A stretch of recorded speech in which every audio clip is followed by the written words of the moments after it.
questions and other types of general faggotry? So after watching Spin's video, if I attach a bayonet to my gun, does that use sword skill, or No. what skill does that use? Are you how are you gonna? You're just gonna try and somehow nail one to your gun? No, like if I went out and got like a legit bayonet, like what skill would that be? That would probably be like a spear skill. It's like the closest thing I could come to. Yeah. I mean, so stick with a point, right? Yeah. Let me guess. You have lots of points in spear. Yeah, I do. Oh, fine. Okay. I'm gonna start this off.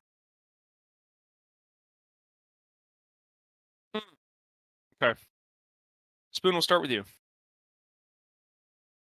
After the commotion that transpired in the woods, and what sounded like a momentary reprieve from any potential assailants, you hear something.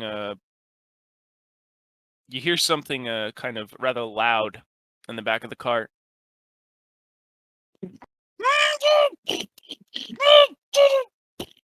I look back. Yeah. You can see after you kind of shuffle your way from underneath the cart, the top side of the barrel where the noble Edward Harris is kept, kind of rocking, shaking, and starting to loosen.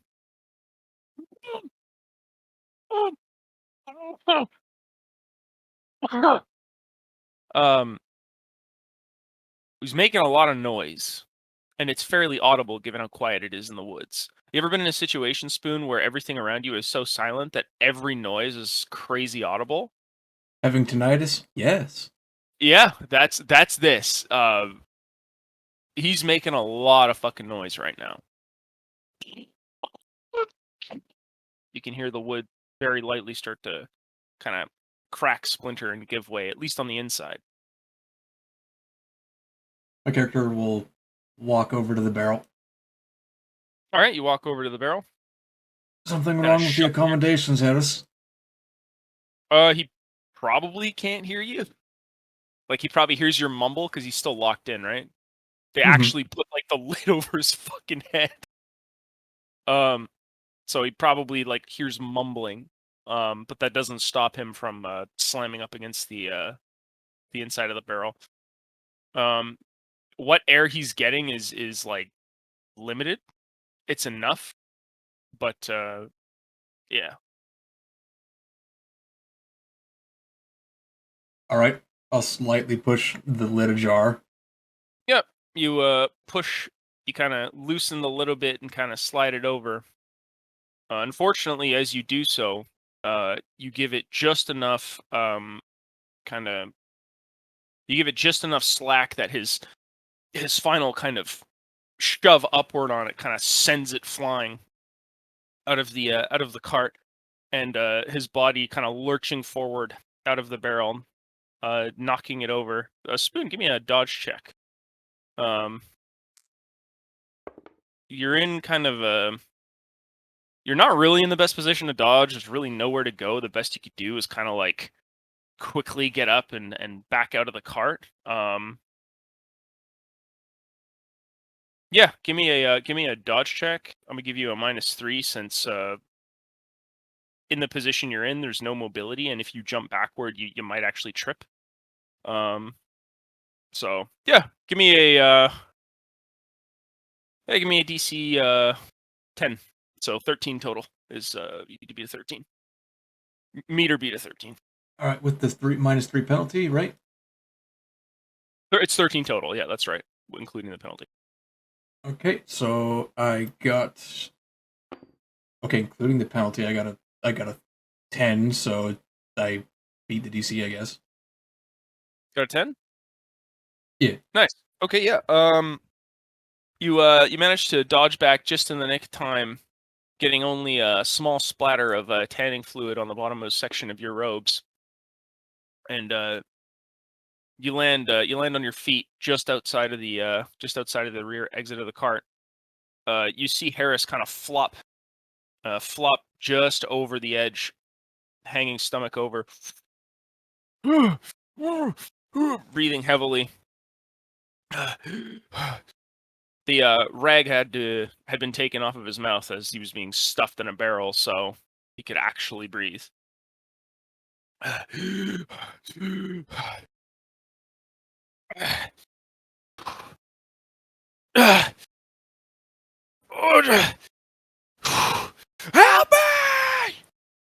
Help me! Help me! Get me out of here! He My character is screamed. gonna pull him back by his scruff and then pull out the fucking hand crossbow that Debo handed me. None of Yep. that now. Debo, give me a census check. I'm gonna roll for Morgan as well. I'm gonna call for a DC 20 at the distance you're at. Okay.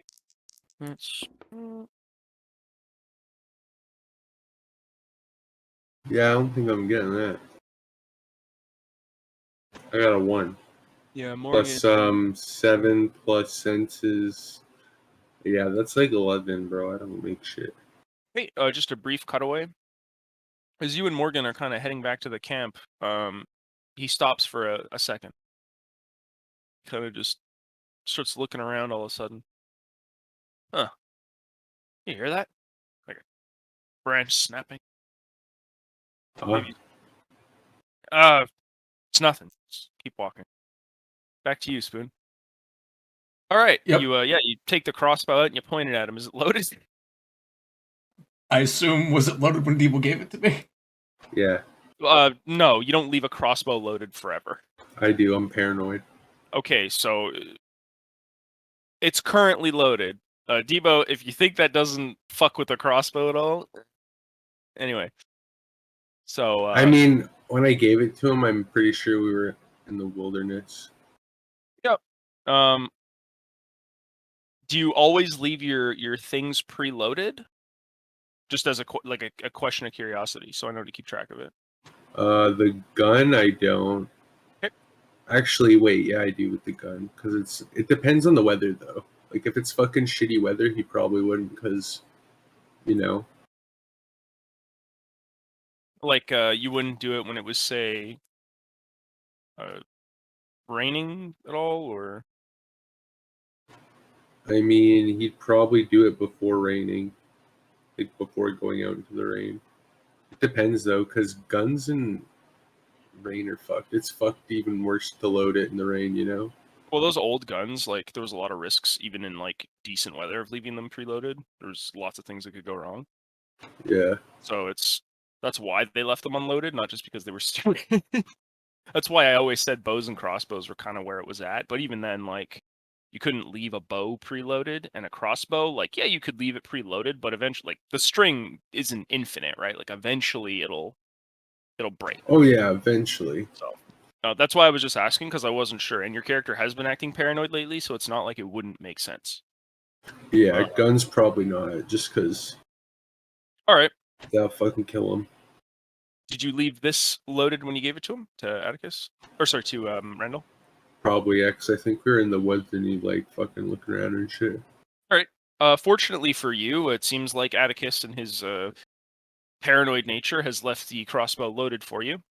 You are currently pointing it at the noble. What do you do, Spoon? You're kind of just pointing it at him. Right, just so to reiterate my actions, like, I pull him back, presumably onto the cart if I'm able, and basically just state while pointing the crowd, like, none of that, Mr. Harris.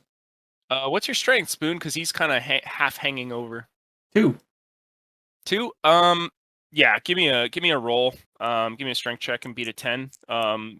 You're surprisingly weak. 8. So 8. So you're at 10. Yep, it takes you quite a bit of effort, but you just managed to kind of heave him up onto the cart. As you speak to him and levy the crossbow in his direction, he doesn't stop. He keeps yelling, "Kidnappers!" He does not stop. Like, he does not give a shit. This man is resigned to his fate. Either he dies here or he dies later. All right. Well, my character with no knowledge of how to successfully knock people out is just gonna bap him over the head with his fucking quarterstaff slightly as he can. I mean, he can't dodge, so your strength is 2. What's the base damage of your crossbow? This would be the equivalent of Not the crossbow, my staff. Sorry, the staff. This is the equivalent of like a pommel strike. Sure. All right. So base DC 5. Yeah. He gets a roll to resist. So okay. No, don't resist. Just get beat. So I'm gonna treat this like a pommel strike because that's what you want to do, even though like it's a staff. 1 bludgeoning +1 per 3 points of strength. You literally deal 1 damage. Yep. Your pommel strike base DC is 5. Plus your strength, so 6, so 7. So he has to beat a 7. So I'll just roll for him. Let's see. Oh, okay, I get it. So it's base DC of 5, and then I add the total damage you deal. What's the damage on your quarterstaff? I'm going to assume 1 wound. I'll make it my old sheet. Yeah, just give me a thing. So it's base DC and then plus the damage of your weapon, and then he has to beat that damage to not be dazed or stunned. In this case, it'd be dazed. So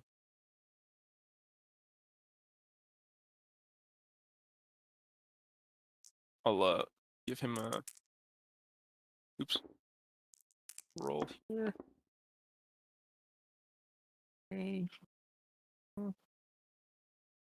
Yes. Okay.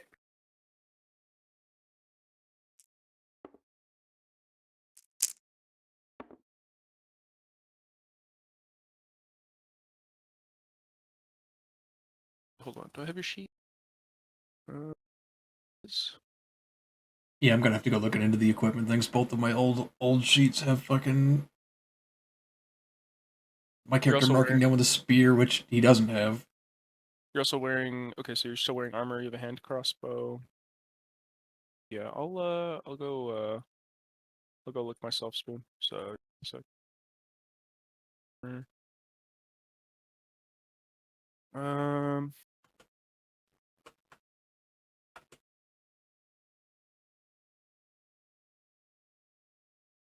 that would be under. God, I'm so sad. Our outlines got fucking screwed over, bro. Quarterstaff, 1 bludgeoning +2, 3. Yeah, so you deal 3 damage. So 6, 7, 8, 9 would be your total days DC in this instance with pommel strike. Okay. He beats you. He rolls an 11. You however, you still do damage. You bring your staff back and you kind of like as non-lethally as humanly possible, you kind of club him across the face with it. Crunk, a sickening wood on skull sound effect briefly echoes from your location. You son of a bitch! Your mother's a whore! Oh! Ah! He goes right back to screaming. Okay, Devo, I'm gonna give you and Morgan 1 more check, and then I'm gonna do another check. I'm gonna do a double fortune check, and I'm gonna take the worst of these 2 checks. Okay, cool. Worse. Yeah, I'll roll for Morgan. I'll allow you 1 recheck on your senses. Poggies, Morgan, coming in clutch. Okay, fair enough. Great. I'm going to lower the DC by 2, beat an 18. I don't think, I don't know, man. Spoon will be fine.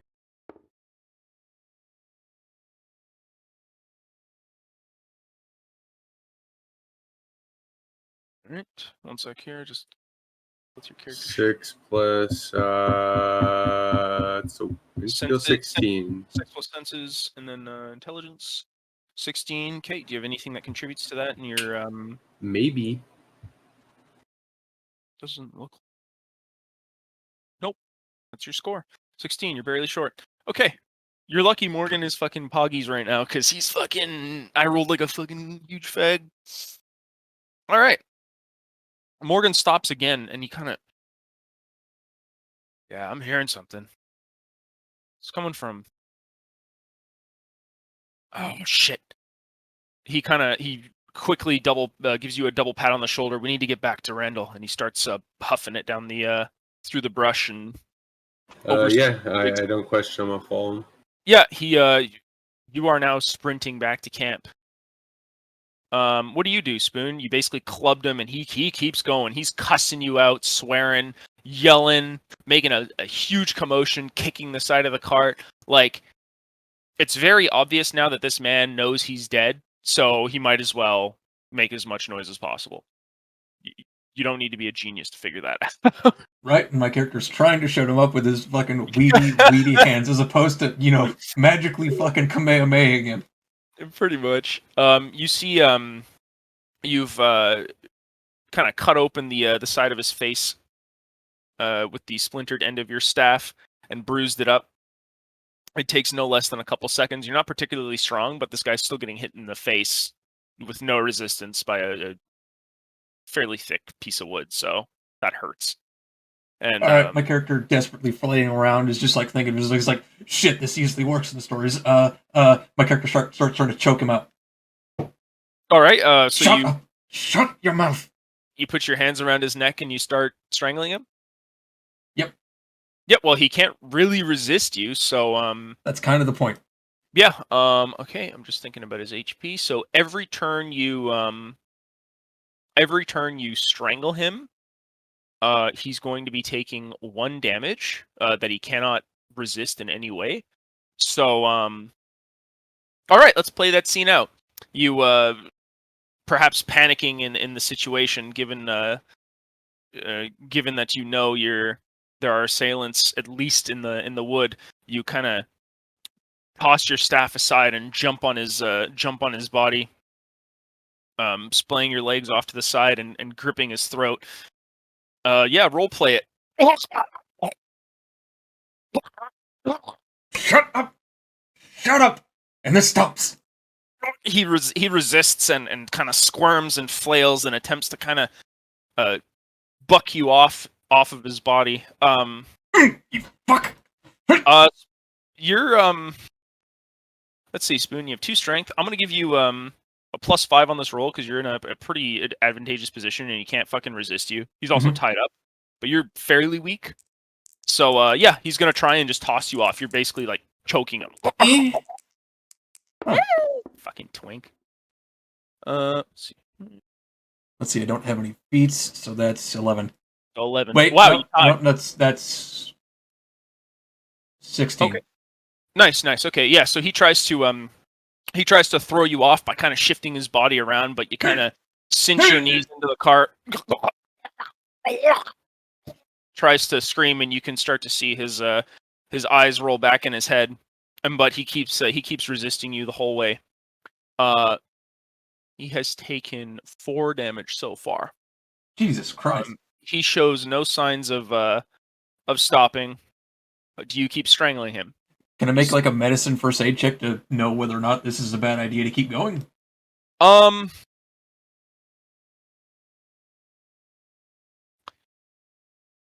would say that medicine likely wouldn't help you here. Most people know. I'm trying not to kill him. I know most people know that if you strangle someone, they die. Typically, when you're strangling somebody, it's not so you know exactly when to stop, so they pass out. You're doing it to kill them. This isn't really something that even a medical practitioner really knows, right? Like, nobody times or studies this, right? There's no use for strangling somebody except to kill them. You'd have to guess. What you do know, though, is based on the fact that he's still struggling, in spite of the fact that his eyes are starting to twitch and roll back, is that the noises have gone from screams to just kind of gurgles. But he is still actively resisting you as best he can. He takes 1 more point of damage. Okay. What do you wish to do? All right. I will continue for 1 more point of damage, and then I'll let him go, and then I'll start looking for the gag, which I assume is in the fucking barrel somewhere.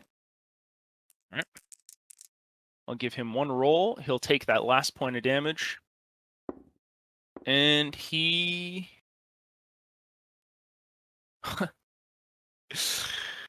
yeah.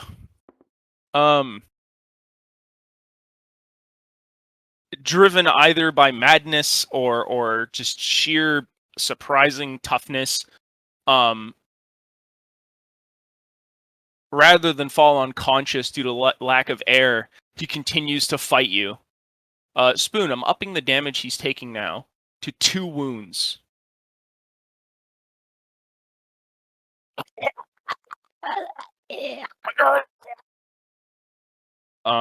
His face is starting to turn purple.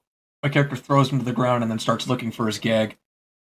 All right, yeah, you kind of toss him off, I guess, to the side, and kind of start looking, searching around the cart for the gag. Give me an investigation check. Shit, one of the skills I don't have. You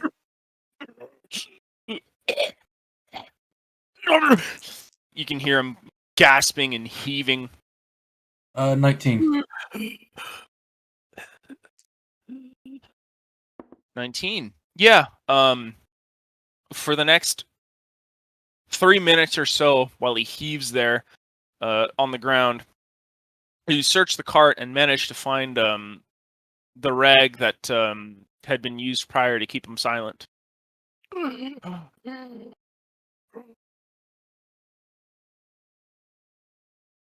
What do you wish to do?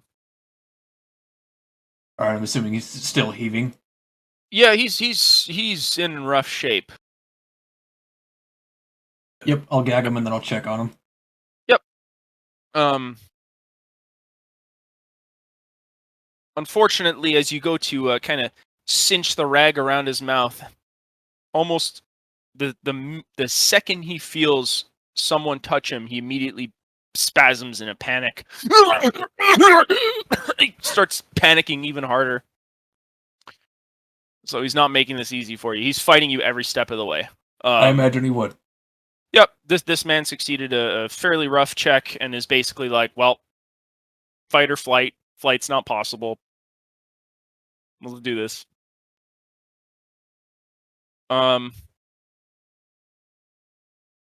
Spoon, give me a senses check, please. Sure. 17. Good check. But Brian is fucking busted. Needs nurse. Well. Yeah, get the fuck out of my house.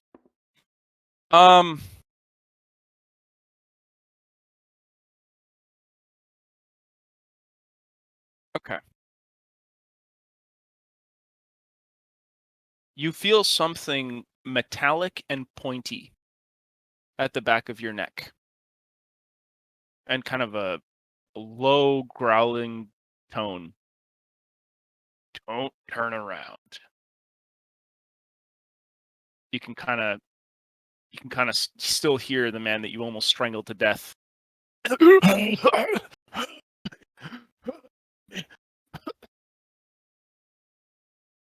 My character sighs. Fuck you, Harris. Slow. Uh-huh. Hands behind your head. Turn around and don't look at me. Move in that direction. Okay. You can hear the shuffle of several pairs of footsteps. And you feel the man grab the rag out of your hand. Unless you let me know if you choose to do anything, like just as I'm describing. All right, interject whenever you want. Nope, I hear multiple pairs of feet. Yep. I'm the furthest thing from a fighter I think that has ever been rolled in this game, so I'm good. He snatches the rag from your hand, and you can kind of feel him kind of put it over your eyes, and then you can hear him kind of rustle through a pack or a garment of some kind. Within seconds, he brings your hands behind your back and kind of ties you up, ties your hands. He Yeah. then guides you, what you can only assume is to the left of the cart, and kind of leaves you by a tree. And then he talks to someone you can't quite see. Watch him. You can still hear the wheezing of Harris in the cart. I'll pay you. I'll pay you. The hell? He was trying to kill this guy. What for? Does he have anything good here?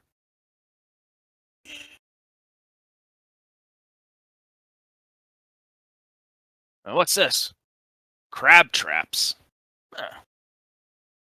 What's in here? Oh! Search the cart. See if they have anything worthwhile. And as for this one, please. I'll pay you. What is he doing? Come here! What's he saying?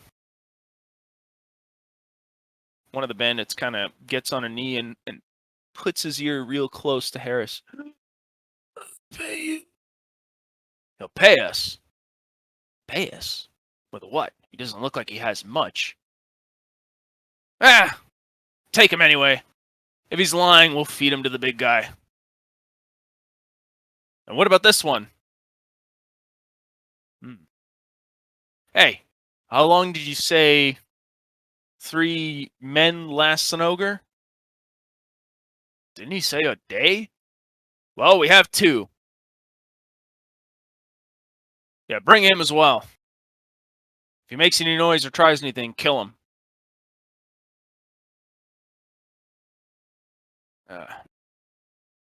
Well, all right.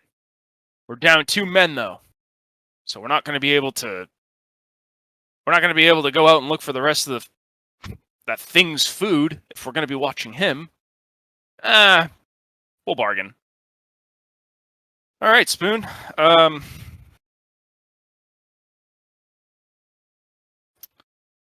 You kind of feel somebody trying to get you up to your feet by force. If you should choose to resist, let me know. Otherwise, it won't take much for them to kind of haul your frail ass up off the ground. Nope. All right. All right. Ebo.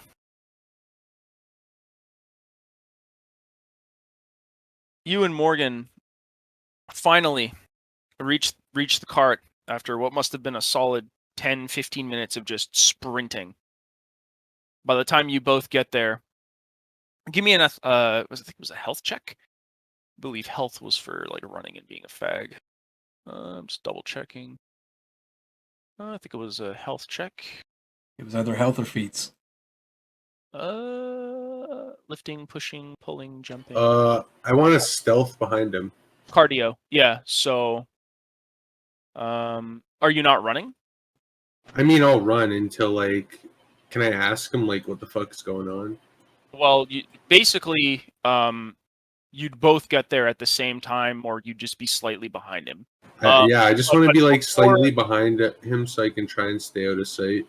Yeah. So before, but I'll roll that shit. Before you get there and you ask him like, "Hey, what's going on?" As he's kind of sprinting, like before you get to the camp, he would have told you like, "I don't know, I hear something, yelling or screaming or some commotion. It's coming back from the cart. We need to head back." Okay. I tell him basically that I'd have his back while I follow him, and then try to linger out of sight when we near it. But what was it? Check you want health or? Yeah, so if you're gonna sprint like all the way back, it's for 15 minutes running at full speed, like that ain't nothing. So Yeah. give me a solid health check. I would call for a give me a 20.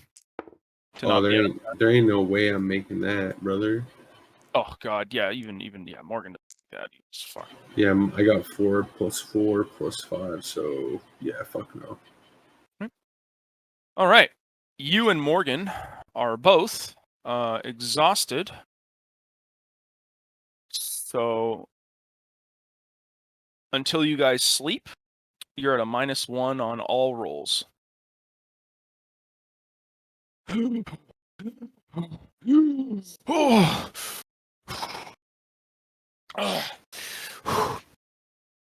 Go look for go look for Randall. Randall. Randall. Oh, damn it. Maybe he's up for a piss. Wait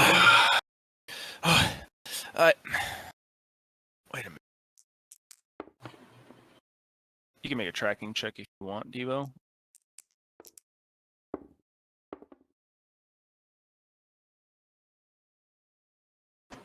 Tracking is intelligence. Yes. 15. Okay. Yeah, I mean, I would have called for a 10. This is a pretty not much time was really fucking spent covering anything up. It was basically a smash and dash. When you get back to the cart, you notice a couple things, and so does Morgan. You see his features kind of twist into an exhausted anger. The cart, for the most part, seems as though it's been, for lack of a better term, ransacked. Okay, I want to start loading my gun. So, first question is, how much of your stuff did you leave on the cart, if anything? I don't think I had anything to leave on the cart. Okay. You see Morgan rush up to the cart, and he kind of looks. He's desperately kind of searching for something specific. Oh, damn. Oh, tell me they didn't take them. We'll take what? Bastards! They took my crab traps. No, not the crab traps. He kind of shakes his head a bit. He looks at you, and then he looks at the cart. No, I'm fucking upset, bro. Crab traps. We could have eaten crab instead of shit. This means war, Atticus. Yeah, I'm. You see those? He points at the tracks. Yeah, he Both nods. found. Atticus nods. I think they took Randall, and that prick Harris, and my crab traps. Well, we're gonna get him back. I'm not eating more shit tonight. He checks he kind of checks the integrity of the cart, and then he sighs. They even took the back wheels. God damn. Of course they did. Scavenger bucks. Well,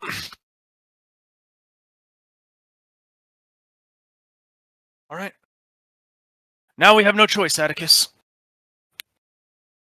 Are we going to go and chance getting these things back, or are we leaving Randall? This isn't just a collection of men. They have a beast among them. And one mistake means we both die.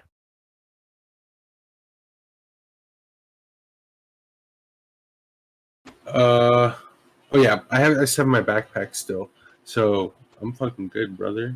Hell yeah. If you won't go for Randall, then at least go for the crab Oh trap. no, he's going. Like he's already loading his gun. All right, yeah. You begin loading your musket and marching off in the direction you came from. And Morgan kind of chuckles, and then begins to he pulls a small whetstone out of his pouch, and he begins to kind of ring it across his blade. Good man. Well,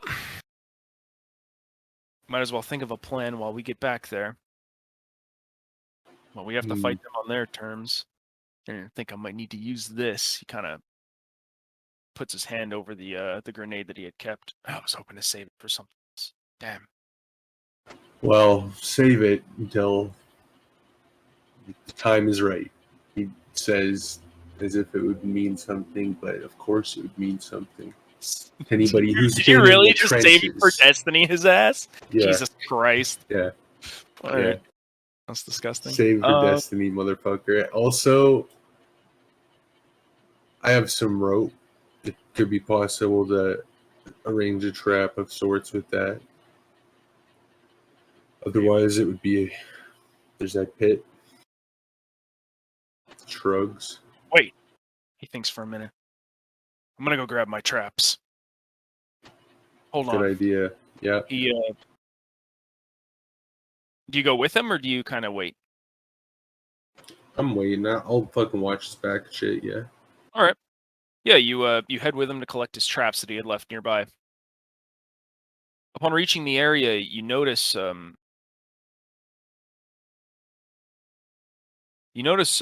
little like kind of droplets of blood and a much larger patch of it at the base of the trap. One of them, anyway. The other one seems to have vanished, as though it had been pulled out of the ground. Huh. So there was some kind of struggle here.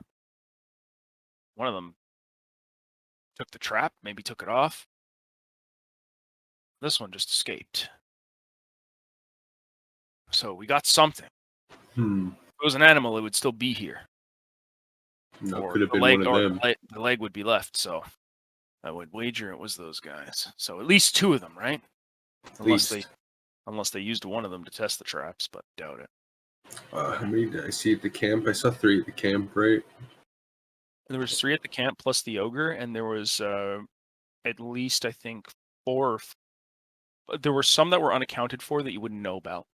But Spoon, I think Spoon had an idea of how many there were coming in his direction. I think Spoon in the video had said anywhere from 4 to 5, if I'm not mistaken.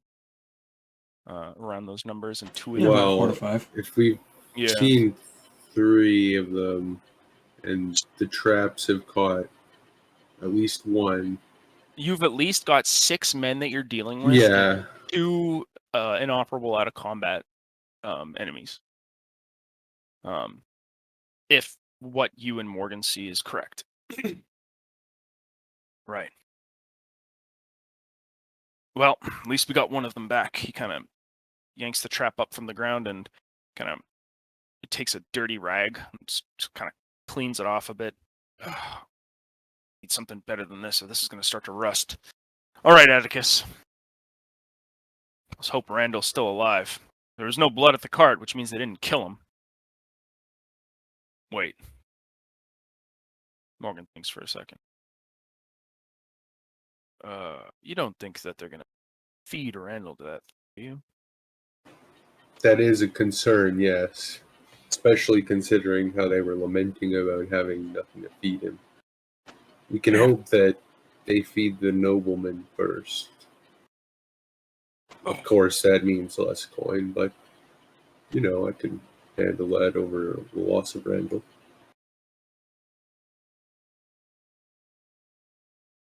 Yeah, give me a moment. Oh, I'm tired. Atticus has priorities, and those do not include Grecian nobles. Right. You and Morgan, unless you wish to do something else, basically begin heading back in the direction you came, following the little blood trails. Eventually, they become less intense, and they turn into little droplets until eventually you have to rely solely on tracking. It becomes increasingly difficult as you go through the woods, and eventually the blood trail kind of falls flat. On the last patch you catch on one of the on a nearby bit of scrub is the last kind of bit of obvious evidence you have as to the direction they came from. Both you and Morgan roll a navigation check. Find your way back. Call for a 15. Fuck you, kid. Okay. Morgan stops for a brief moment and he holds a hand up. You remember which way it was? It was over there. That way. He begins walking in that direction. What did you get, Debo? Nowhere near close. Okay. Well, you just have to trust Morgan. Hope Can he I knows do what he's recall? doing. No, that's not for this particular role. Actually, wait. Hold on. Let me go read recall real quick. Will it let you? Will let you do that? Hold on. I'll let you roll recall for that, since you've already been down this path. Same check, just 15. Yeah. That's good shit. That's good shit. You get it? Yeah. Well, if your memory serves you correctly, then he's heading in the right direction. Well, I trust my memory. I trust this random man I met like a day ago. Let's roll. It's usually the situation, yeah. All right. Spoon. Yep. Eventually, you would have been brought back to what sounded like two more companions. Although they kind of incessantly whimper and whine and complain about pain like near constantly. Both of them kind of at one point or another mentioned that their legs had almost been snapped off or completely taken by some stupid hunter's traps.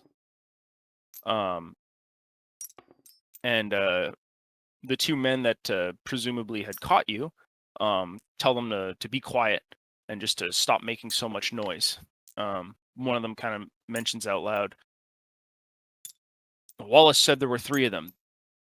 So this is one of them, and we got this one, so that means there's at least one more out there.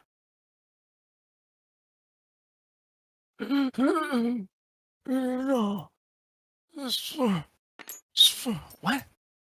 One of the bandits kind of leans into Harris. What are you saying, man? He notices that your hand marks are imprinted on his neck. It's heavily bruised. Ugh. He almost killed him. Well, speak up. What are you trying to say? It's 4. That's right, Harris. You owe me 4 gold. Oh. There's 4 men. 4. 4. Or Wallace said there were 3. Wait. Did he miss one? It takes takes Harris a lot of effort to speak. Sometimes minutes will pass and he won't say anything. Stands to reason that you nearly crushed his windpipe and killed him. Holy shit, Spoon's fucking violent monster. He eventually speaks up. There's 4 men. I was in the barrel. in Two the of the barrel. men. Did I choke the sense out of you, Harris? What are you counting the horse now? You hear one of the bandits kind of pipe up. Silence. I don't want to hear anything else from you. The fuck you do an accent? This guy has an Italian accent. You're Italian. Not doing an Italian accent. He has an Italian accent. All right. You know what? There's an easier way to do this. Let's put the boys over here next to this tree.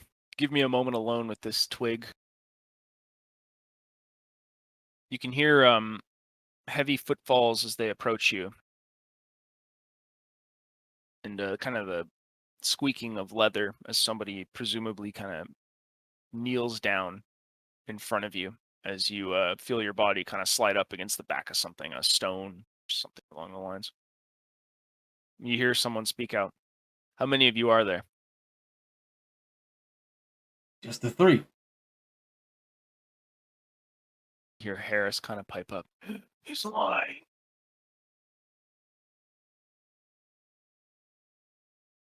Well, your friend here that you almost murdered seems to think that you're one short on me. He also try seems that to think that he can pay you with no money. Guess what? If either of you are lying, you'll pay your weight. Believe me. So let's try this again. How many? 3. Does that include this fellow here? He kind of motions toward Harris. Yeah.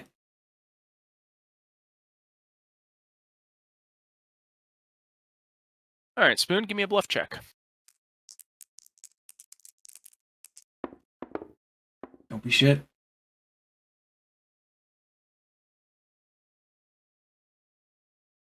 Beat a 16.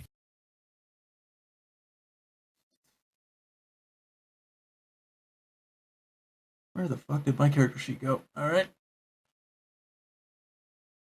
Let's see.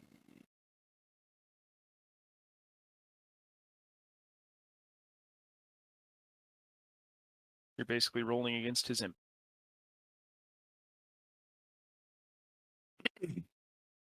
Let's see. With all my bonuses, that's 16, I think. Is that 16 total? I think that's with fame, though, so I doubt that counts. Yeah, that probably won't help you here. So it's a 14, so fuck it, I'm gonna use Serpent Tongue, and I'm gonna try re-rolling this fucking check. Come on, fucking, like, 9 or higher. Fucking thoughts and prayers. Fug. Unfortunate. Oh. Fair enough, man. You, you feel and hear an audible crunch at the forefront of your face. Oh! And your bell is rung briefly. You feel 2 sudden quick drips kind of pass your upper lip and drip down your chin. How many? 3! Never thought I'd live through the day of having to fucking be believed over a creature. I don't believe you whatsoever. Then why are you asking? Because I'm hoping you value your own life enough to tell the truth, because if you don't, well, we'll put you in an even worse spot than you're in now. My character just, like, scoffs wistfully. Apparently, if I'd cared for my own life, I would have killed Harris before he started going off like a madman.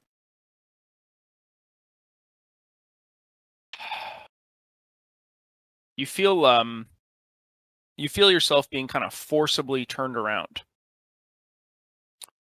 And you feel kind of very slight pressure on the pinky of your left hand. How many?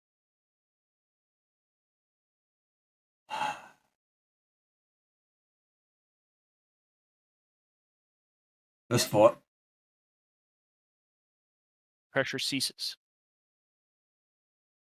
Was that so difficult? You're planning to feed me to an ogre. What do you expect? You can at least go out with some honesty. My character sniggers. Like him. Yeah. You feel yourself being forcibly kind of raised to your feet. Oh yeah, Spoon. You take 4 wounds. My character's unconscious. Okay, yeah. Roll versus unconsciousness, so that you don't have to go unconscious if you pass the roll. Yeah, just roll. That's just a base punch to the face. I mean, yeah, that whole thing with the fucking knife, I'm surprised it even happened. You're just like, yeah, he punches you. He was like, am I not unconscious? Like, 7 plus toughness? Well, I mean, there's if you want it to be more cinematic, you can go like you're barely kind of hanging on, and then you're just like, Sure. not enough to knock you out immediately, but What is my DC? Sure. Your DC here. There we go.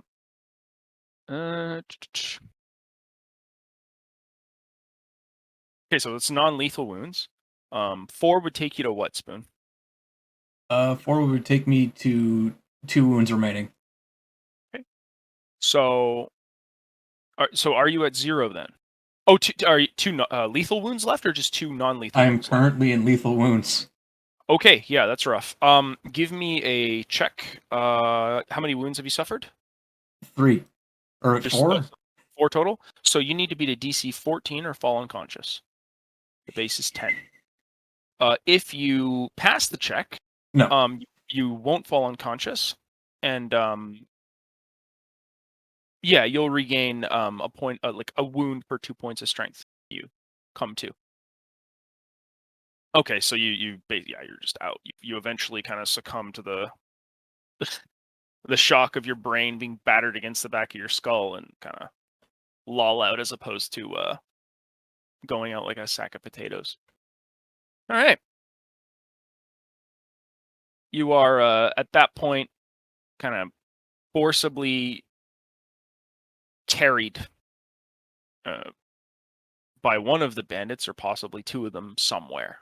But your vision kind of blurs and blackens until eventually winks out. All right. Morgan and Atticus. Both of you are currently speed walking as fast as you're willing to go without overly exerting yourselves on the way back to the camp. Evening is starting to encroach, and the forest will undoubtedly become much more inhospitable, both for them and for you, depending on the situation. Morgan kind of looks over. Damn, it's almost nighttime. At least it'll make it harder for them to see us, but if we miss a single one of them, we're in trouble. We have to keep count of them. They'll probably have a couple on watch. Could take out the wounded ones first, but it might be better to keep them alive. Can't wait and we can't rest. I'm tired, but if we stop, then Randall's not going to make the night. All right. Let's see. What can we do? You see Morgan kind of musing out loud, trying to figure out a plan. What's the area look like, Brian? So, give you an idea. We're going to get the ghetto fucking pencil of destiny out. Okay. Make sure it works properly. All right. Cool. Yes, showing your favorite images. I see. No, that's just what the level up sign for Atticus looks like. Oh, okay. Yeah. All right. So, this board will represent kind of the place you're coming to. All right. Generally speaking, what we're going to do here is green is going to be represent kind of like shrubbery, sticks, shrubbery, kind of light cover, scrub, and all that good stuff. So this is what you can use to kind of get a better. What the fuck? Can you fuck? It's not letting me switch the color. Why? Weird. Just keeps defaulting back to fuck. Because fuck you, your color is white, bitch. Oh, okay. It just fucking racist. It just wants me to use a preset color. Let's see. There. So.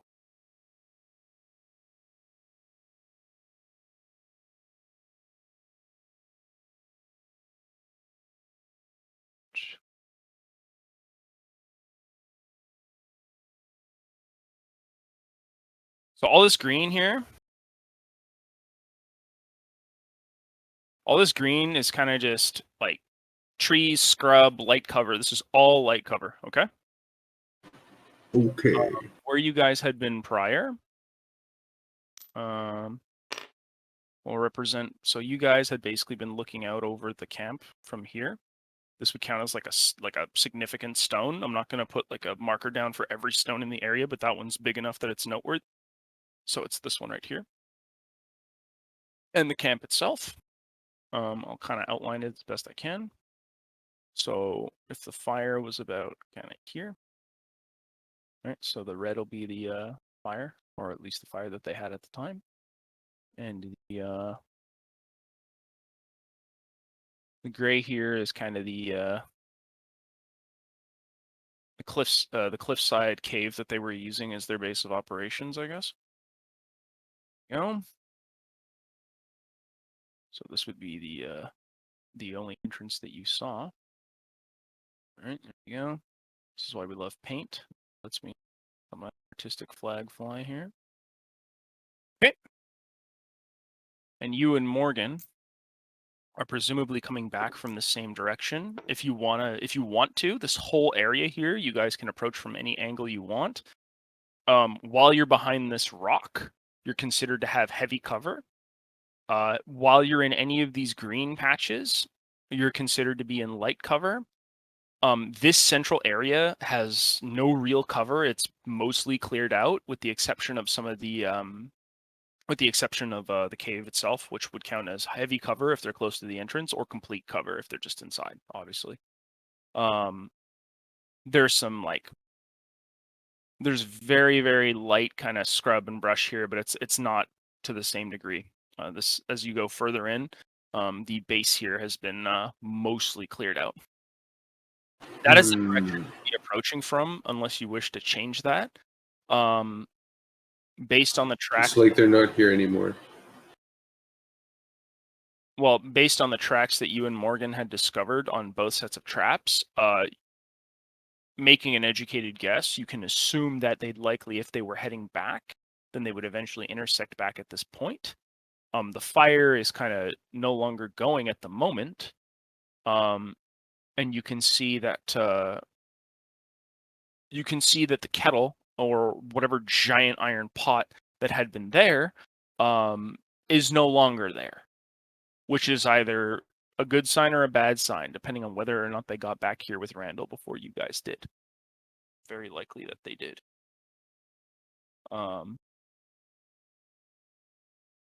Morgan kind of perches on the edge of the stone boulder, and he kind of looks over into the cliff, trying to see as best he can. But it is starting to get dark, and in the woods especially, it's amplified, especially without the fire.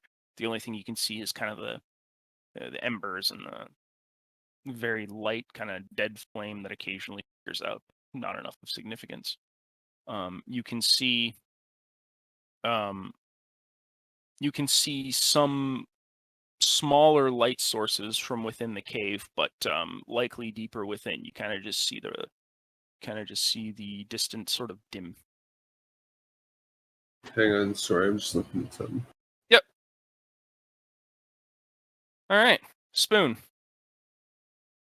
Eventually, you're brought to a place where a harsh stench hits your nose at once. Almost like rotted or expired meat, and a lot of it. A smell that you're sort of acquainted with, but is nonetheless unpleasant. It kind of brings you to your senses as you feel the bumpiness of whoever's carrying you, until eventually you're plopped roughly on what feels like stone ground. Do I regain that lethal wound like you told me? Yep, you may regain. I will let you regain all of your lethal wounds, and I will let you regain an additional point of health to kind of keep you conscious. So you're at 1. Okay. Yeah, just you dashed your face pretty good.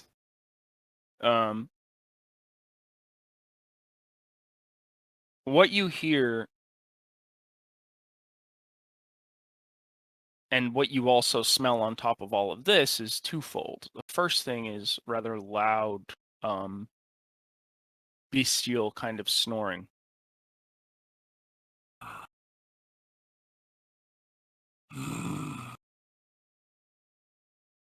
And really foul, harsh breath.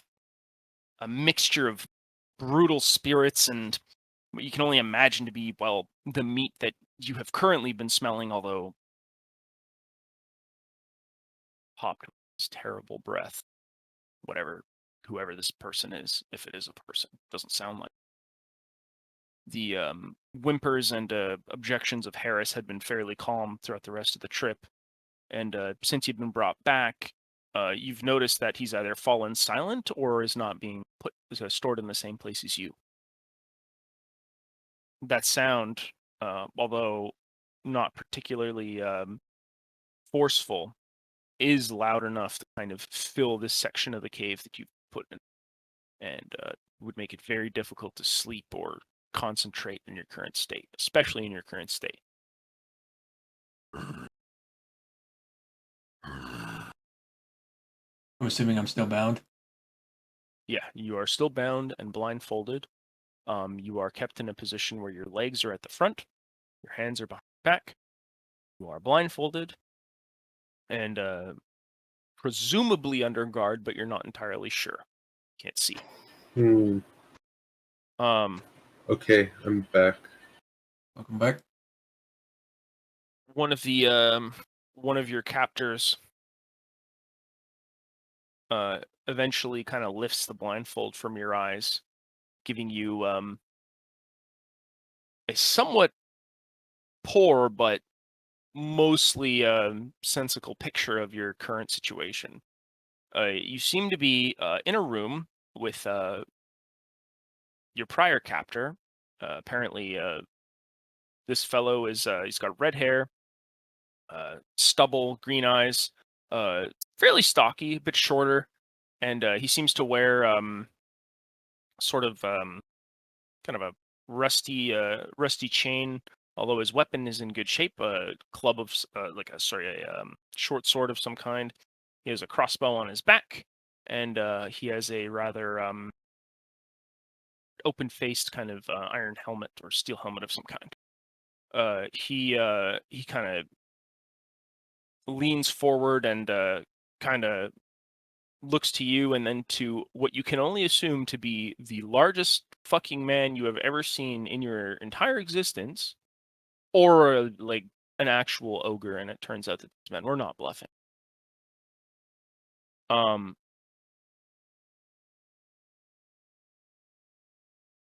Give me a fear check, Spoon. This is scary. Ogres are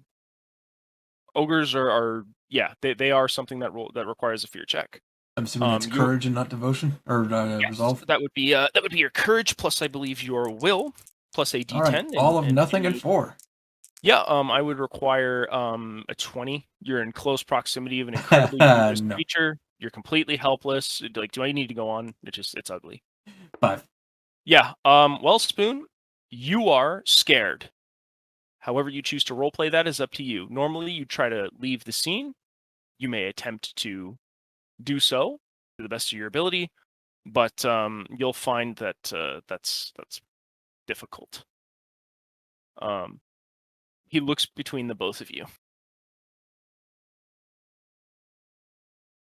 almost expecting a certain kind of result. My character begins like breathing a bit heavier, is like, and then starts futzing with his bindings as if it'll do anything.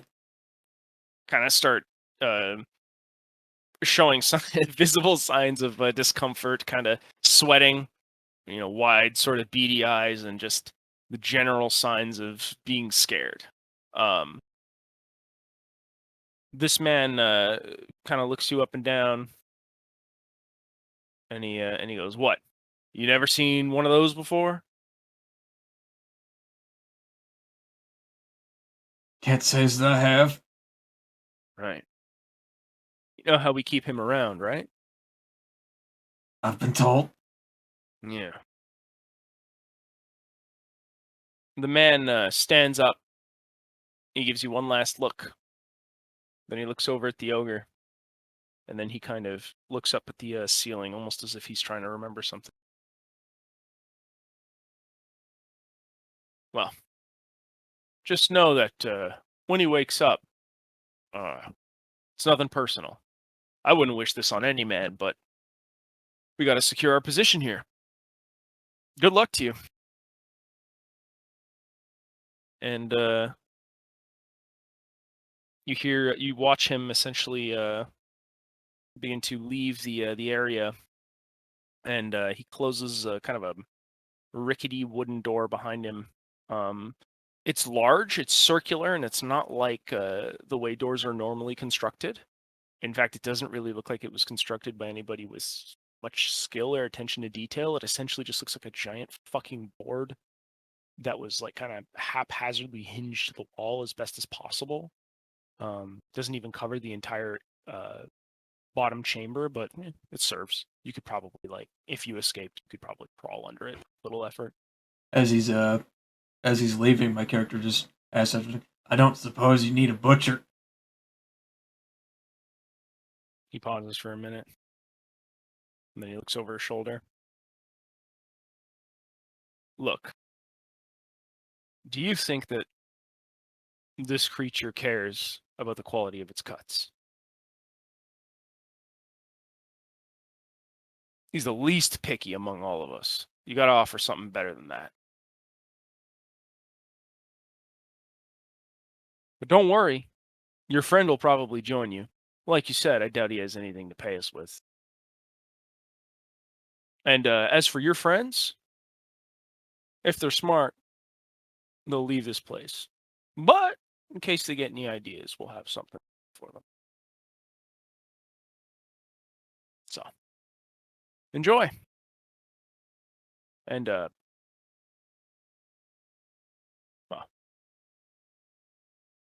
just try not to anger Grubble too much. If you do, he plays with his food. Just let him give you a sniff, and he'll just eat you whole and end it quickly. Can you at least eat Harris first? Well, first we need to find out if he's actually got anything worth trading for, and if he does, then we can maybe strike up a deal. If he doesn't, well, then he'll join you, and you can die together as best friends. We're not friends. You don't strangle all your friends? He says, kind of cheekily, grinning slightly, several missing teeth, yellowish and nasty, kind of highlighted. Only the ones I have a hook tied up. Tell me something. Hmm? The last two. What do they have on them? What do they do? Are they merchants? What are they? Guards? Guards turned bounty hunters. Bounty hunters, huh? Yeah. Well, hope they know how to pick their quarry. They wouldn't be the first. He points to something across the way underneath one of the torches. This thing is very dimly lit. Do you look? Sure. Yep. You look over toward a corner and you see a rather well, small compared to the creature before you, but a rather daunting pile of what appear to be bones of various aged varieties. Some have had the marrow sucked out from the bones, and others still have like tiny bits of ragged, rotten flesh hanging off of it. A couple crushed skulls and a few other limbs, skeletal limbs nearby as well.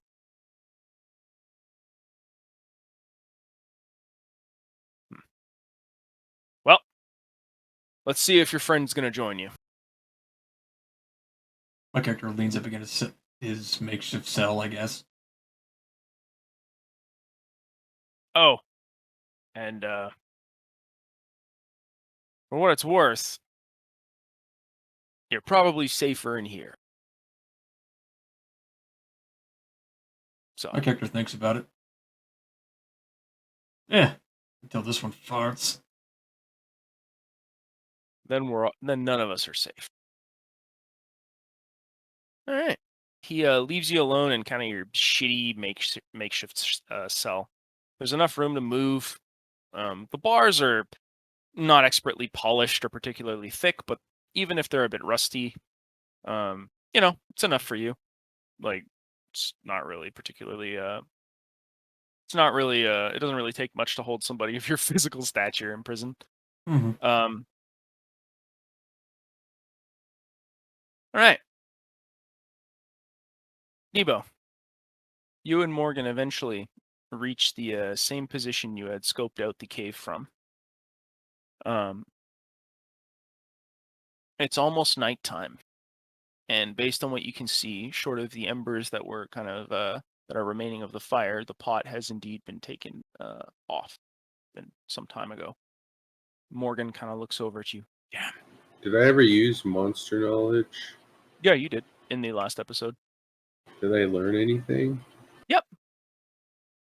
the fuck did I learn? Was it just that ogres are big? You learned that ogres are tough, but they're not trolls, which means they can suffer injuries that kill them, like without an excessive plan required.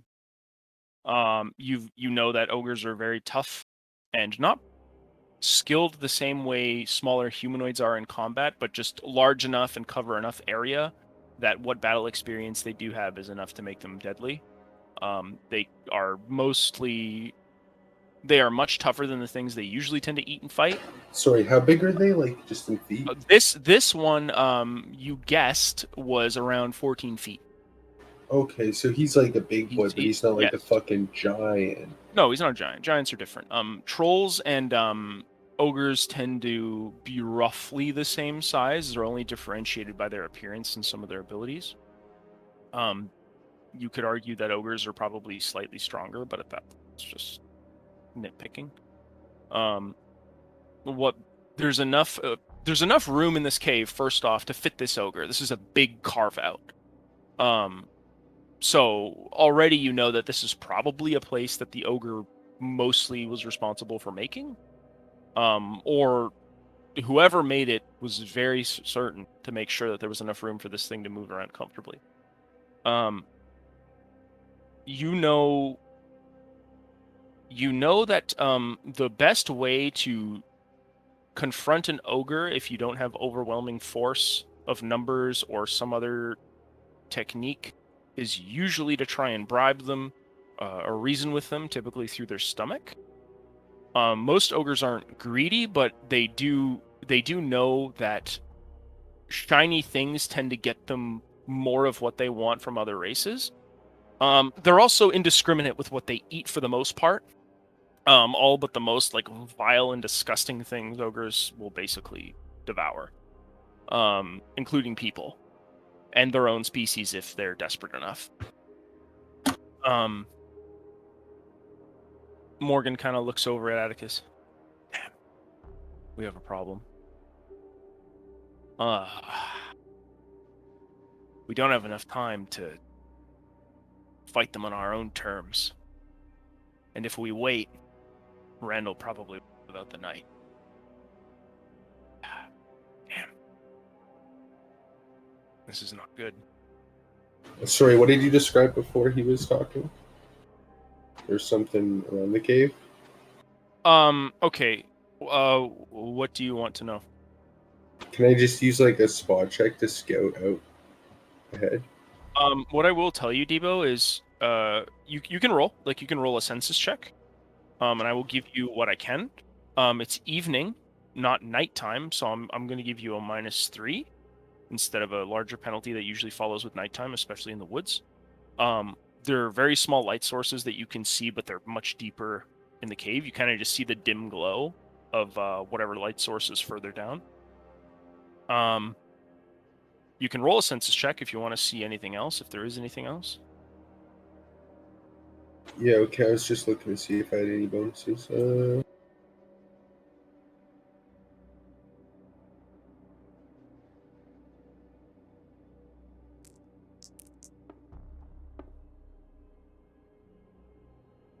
Hoggers?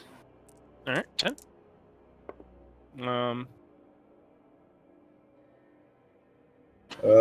28. Yeah, it's a really good roll, so I'll tell you what you see. The scenario has only changed such that you don't see any of the bandits or the ogre or anything particularly unusual at the camp. What you had seen prior is essentially everything. There's nothing unusual in your immediate environment that kind of alarms you. The scenario is relatively unchanged. The further in you look, you kind of just see more footprints, some drag marks. Oh yeah, sorry. He'd be like up on the rock, like looking down the scope of his gun or whatever. I assume because that's how he sees. Your gun, I don't think has a scope. I don't. The fucking sights. I mean, not scope. Right. Yeah. Just because that's how like the perk is worded, sort of. So I assume. What you see is essentially a clear opening with nobody at the entrance and a very dim light deeper down. That was a good check, but the scenario isn't really doesn't really have anything else that is immediately alarming in your area. If it did, you definitely would have seen it. With that check, even at darkness, so you'd be at like a 20, 25 after -3, so you would have seen basically anyone that would be at the front. Right now it looks clear. Okay, Atticus is gonna say, I'm gonna go take a look, just tuck down and keep watch out of sight. Yeah. Morgan kind of puts his forearm over your chest as he sees you moving. What the hell are you doing? I'm just going to take a look. I'm not gonna go in. Yeah, well, you realize that if we wait and try to set anything up out here, Randall's dead, right? I understand. I don't want to tread into an unknown situation without, at the very least, taking a moment to consider it. Well, you're gonna have to consider fast because we don't have many options. You see Morgan kind of stringing his crossbow and kind of checking the knife in his boot, and then the kind of. Atticus nods and he just says, well, I just want to get a closer look inside the cave. So you can see Morgan kind of wipe a bead of sweat off of his forehead. All right. Atticus is a cool cucumber. All right. He kind of throws his hands up, almost in like kind of a mock surrender. All right. Go and look. Yep. I'll keep you covered, but yeah. Go ahead. He strings his crossbow and he kind of kneels behind the poking his Atticus head. is gonna go on over here, and he's gonna go. He's creeping. Yep. Give me a stealth. Yeah. Hang on. My fucking dice. Shit.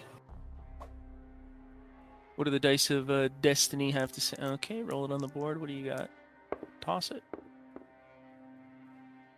8, nice. All right. Give me your total.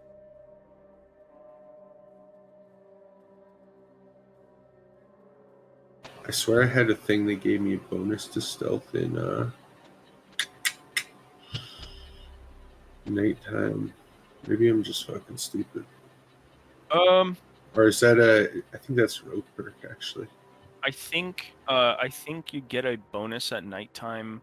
In evening. So because you're stealthing, you get a +3. The penalty is usually for senses. So you actually have a +3 just because it's evening. At nighttime, it would be a +5, or if it's just completely pitch black, that'd be like a +10. Okay, so we're at 26. Yep. So you kind of stealthily creep along a few of the trees, get low in the scrub, and kind of carefully measure out your steps as you sort of very carefully make your way along the side of the cliff. Yeah, he's just gonna try to like peek close to the entrance and like try and see if that lets him get a better look at what's in the fucking cave. Yeah. So you basically kind of peek around the corner, and as before, you hear voices that are somewhat muffled and a bit audible further down. It kind of bends into a large kind of left-hand turn, which kind of obscures your sight. You see essentially the side of the rock wall, and what you can only assume to be some sort of lantern or torchlight a little bit deeper down. The entrance is huge, as it has to be to accommodate this creature. You don't see any guards or anybody around the corner at the moment. Did I heard something though? Like, yeah, you heard like kind of the muffle of speech or voices. okay, so if it's like you're saying like it's a sort of narrow or like yeah, like to give you a better idea. So like you're looking in from that side, right? yeah.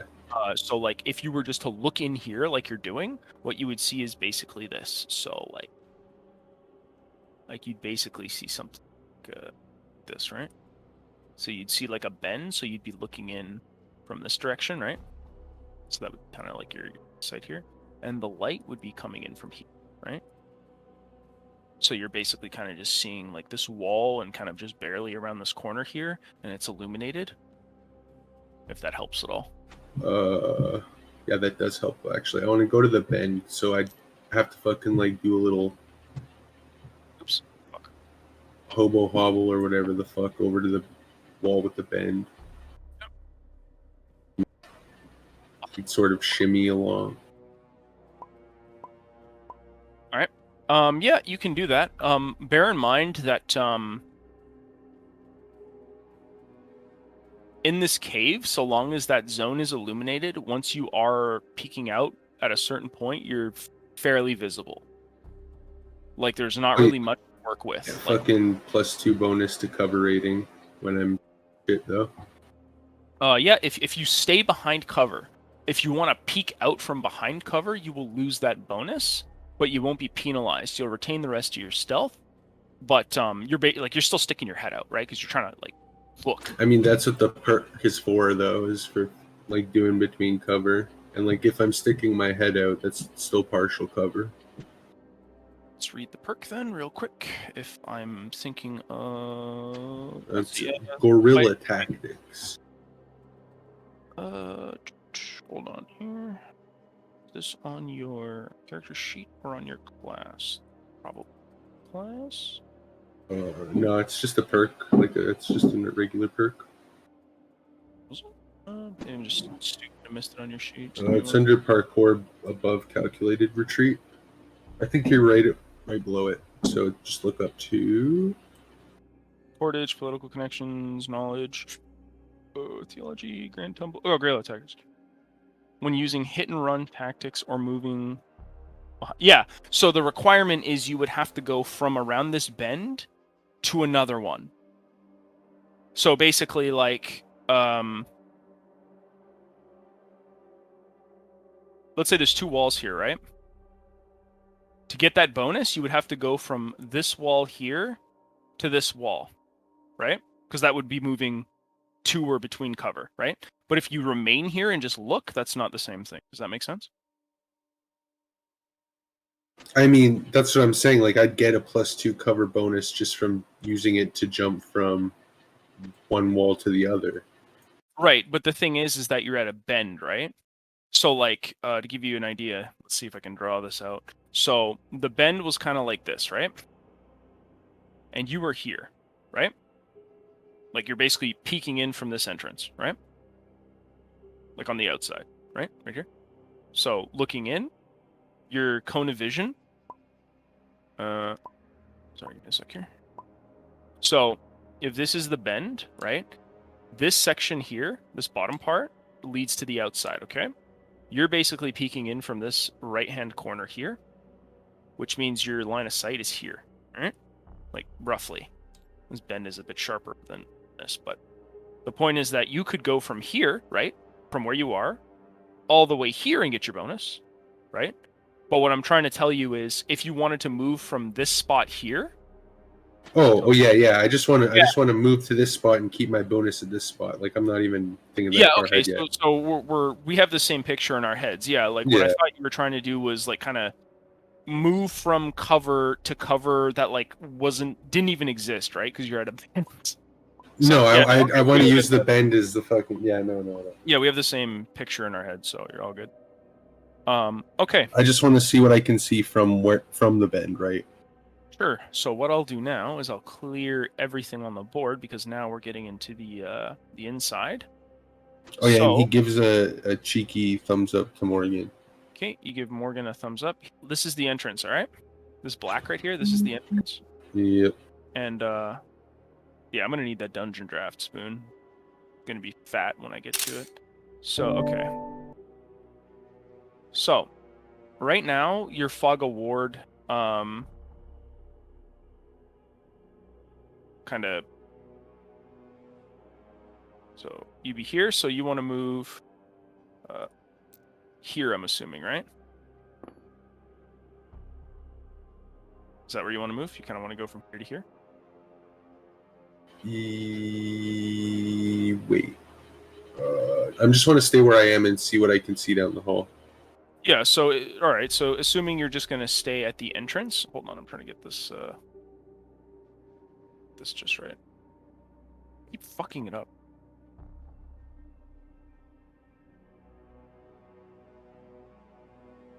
So all right, so you stay at the entrance, right? Here. Morgan is Oh no, I want to go here. I'll just move myself. I want to go like right here-ish. So Like Morgan, look around, right? So Morgan is also gonna like stealth over to where you're at. Okay. He's gonna kind of eventually catch up to you here. He's gonna kind of assume the same position. He kind of flattens his back against the wall and holds his crossbow up. What's the ground look like? Is it just rock? Yeah, it's mostly just kind of uneven rock, a couple cracks here and there, a few random holes that just like kind of dents in the wall and holes and cracks. Nothing spectacular. It would only be dangerous in a hectic situation. There's a couple places you could trip and slip, but if so long as you have your head about you, which you do right now, you'd be fine because you're paying attention and being stealthy. So, so you kind of the light kind of comes from this section, right? Kind of illuminates further ahead here. Like kind of gives that that dim glow that lights tend to give off like in deep places. Yeah. So that's kind of what you're seeing.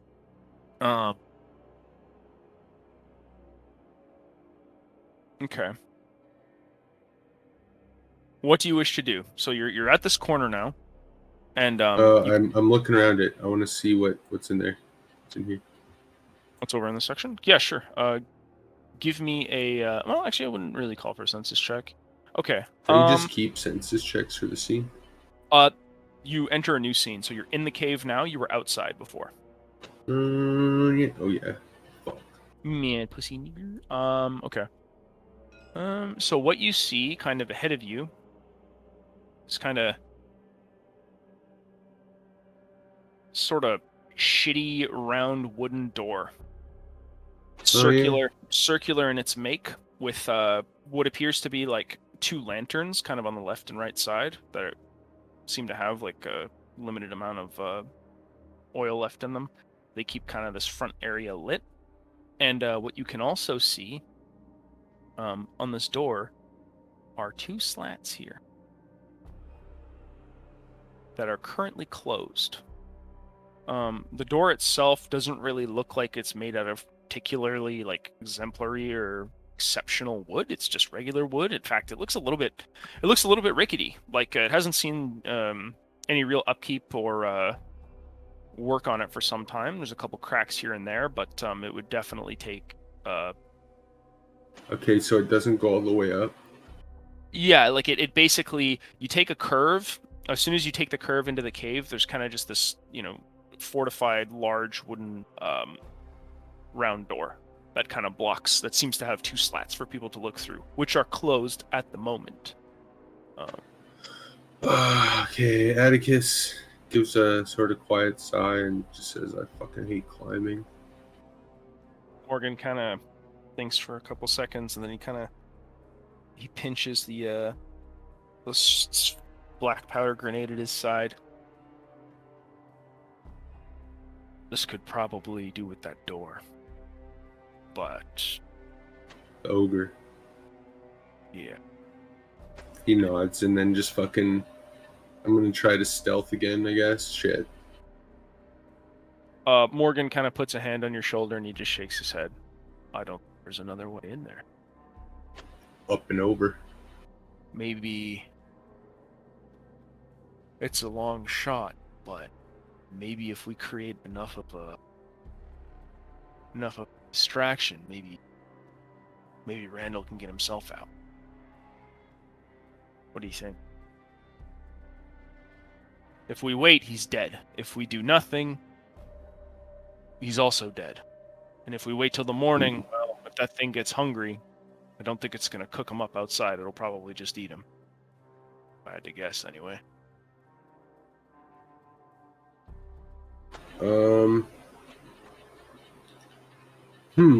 Okay, so do lanterns actually do the explodey thing they do in video games? I assume they do, because, like, if it fucking breaks, there's the gas and oil and shit everywhere, right? They can catch things on fire, but it's not like a video game. I mean, but would it be enough to be distracting? Pose. I can't give you any hints without spoiling one of your options. I will roll for Morgan. Fuck. Because I have an idea. It's just I don't know if I want to waste resources to even try it if it's Well, fucking retarded. what's your idea? I was just gonna take his fucking crossbow and shoot one of the lanterns. Just fucking try and start a distraction. Because we don't really have any. Like, we could use a grenade, but we're both fucking saving that shit for the ogre, I tells you. And the gun. Morgan kind of sits the sword. It's gotta be away. Atticus's other idea is just climbing over it and opening it. Well, the thing is that the circular door actually is large enough that it does cover this section. Like these guys have been here long enough that they've prepared for resistance in some way, shape, or form. Even Morgan told the party earlier, like, yeah, these guys have encountered guards or have had like other bounty hunters come after them, so they've used, I guess, the time and resources to get something more secure set up, if it wasn't already set up beforehand. So they are fairly certain that they were fairly certain when they put that door in place. It's not something you can climb over. It actually kind of encompasses the tunnel. I mean, what about the shutters? Are they fucking got AAA grade locks? You know the slats that you typically see in like movies that they kind of shift aside? Yeah. So they're like that, large enough. But do they work in the reverse? Is what I'm asking. Because like, What do you mean? Like I can, because like with my autistic collection of skills, right? Like I can feasibly fucking hang on something and do a cool shot if I like put my gun through it.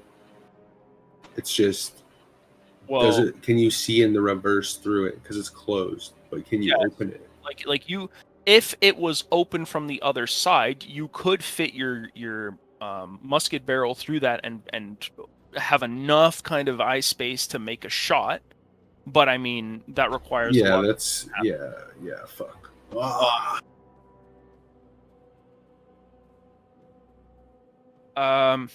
Do you have uncommon sense? No. If I had uncommon sense, I would be in a way better position. Okay. Devo, Morgan failed his check, so the plan that I had for this situation he can't use. So it's up to you. What I will do is I'll give you some time to think of something, and I will go to Spoon in the meantime. Spoon. I mean, I don't know Morgan's skills. Shit. Yep.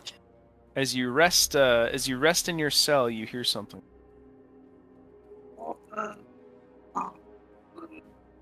A large, loud, powerful yawn kind of shakes the large chamber that you currently reside in.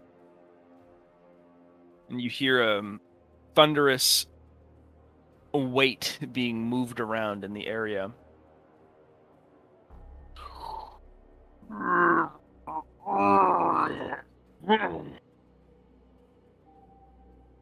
You see the ogre finally stand to its full height and kind of crack its gigantic neck with a snap that is almost painful to hear.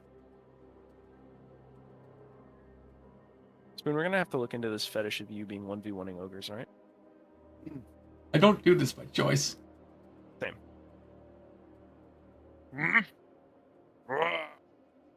The meat cage is full. Why are you so skinny? I don't know. They brought a fatter one in. They did? Yeah, they're trying to get something out of him. That was part of deal. Humans take shinies. Then when they done, Grobble has his. He licks his fat, disgusting chops, a little waft of rancid breath. Fuck, I want to talk to the ogre. Ah! Demo just Dude, jerk. no, my plan fucking entirely revolves around talking to the ogre. I fucking hate you. What they call you, little man? Randall, I'm assuming you're Grovel? That's what they call Grovel. Grovel.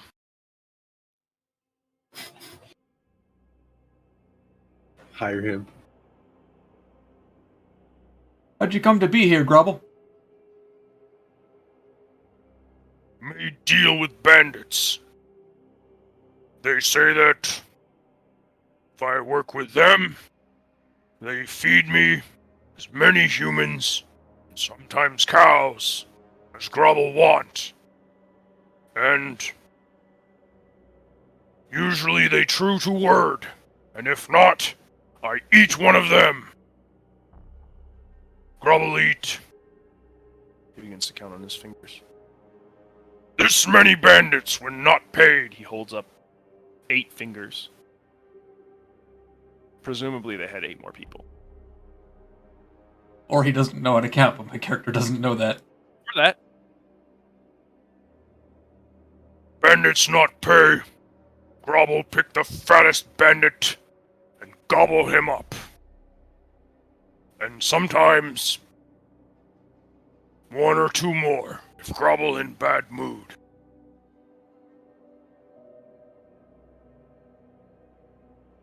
Well, I certainly hope you're not in a bad mood.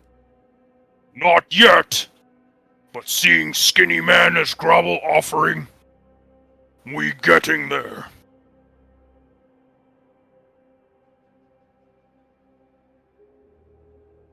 Tell me, Randall, what you do out here? Well, typically I'm a butcher, but I also can do magic tricks. What is butcher? Butchers are humans who cut up other things for meat. Grovel see. Grovel a great butcher himself. Cut up many things.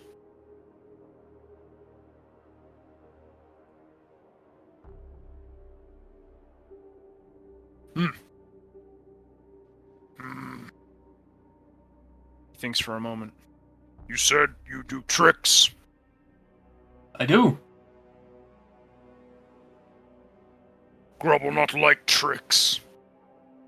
Whenever Grovel get tricked, Grovel go hungry. And when Grovel hungry, Grovel big angry.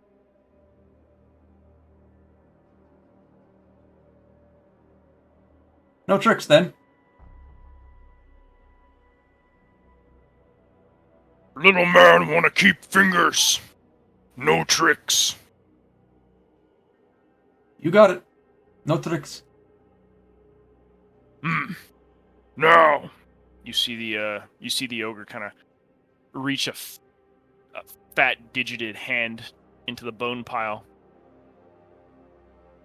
He fiddles around for a bit until he eventually pulls out what you can only describe as kind of half of a mostly fresh carcass. He brings up what can you only assume to be kind of a half-eaten human body up to his mouth, and he kind of just takes huge chunks out of it right in front of you. I mean, he's 14 feet tall. I can assume the only chunk he takes is huge. Blood and kind of viscera drip down his chin, and his eyes kind of focus upon you keenly. My character is probably visually trying to maintain composure and failing. The kind of chunky, slippery, wet, gross sounds he makes as flesh and tendons rip apart from one another, and the slippery internal organs get kind of gulped down in just casual fashion. This is horrifying. Oh, I bet. I'm imagining it This right is now. scary as you're literally watching this guy eat a fucking dead person in front of you. Saving Private Randall. We still don't have a plan, by the way. This man is one-arming half of a human body that probably weighs as much as I do and fucking taking chunks out of it while looking in my direction. I am shitting. That's sick.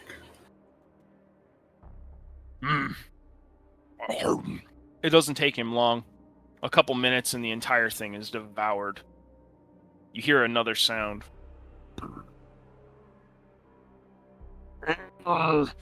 Still hungry. His gaze sort of falls on you and he starts to very slowly inch closer. Randall. Rubble?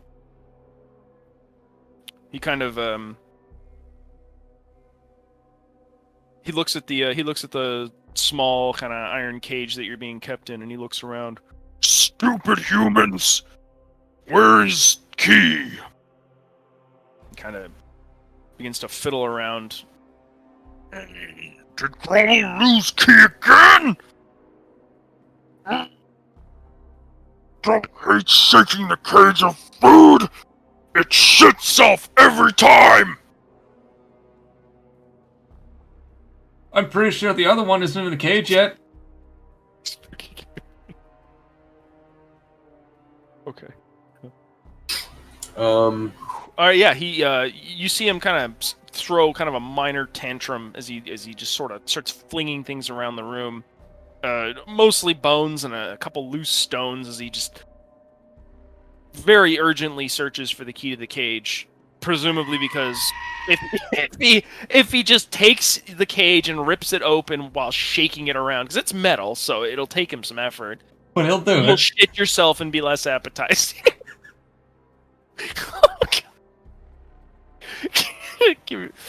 Oh my god! All right, back to Debo. All right, Debo, your boy. Is this Spoon's destiny every game? yeah, because I still have no plan because every option is like, no, it's fucking blocked off. No, it's fucking, you're fucking dumb and gay. So yeah, Spoon's dead. Morgan. He looks at Morgan and he says, "Well, the only way is to lure them out somehow. I don't have any way of doing that." Morgan sighs and he takes the grenade off of his belt and he kind of looks at it. I get your share of the bounty.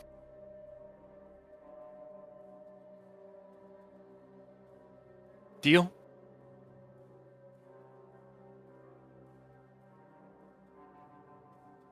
He holds it up in front of your face. This costs.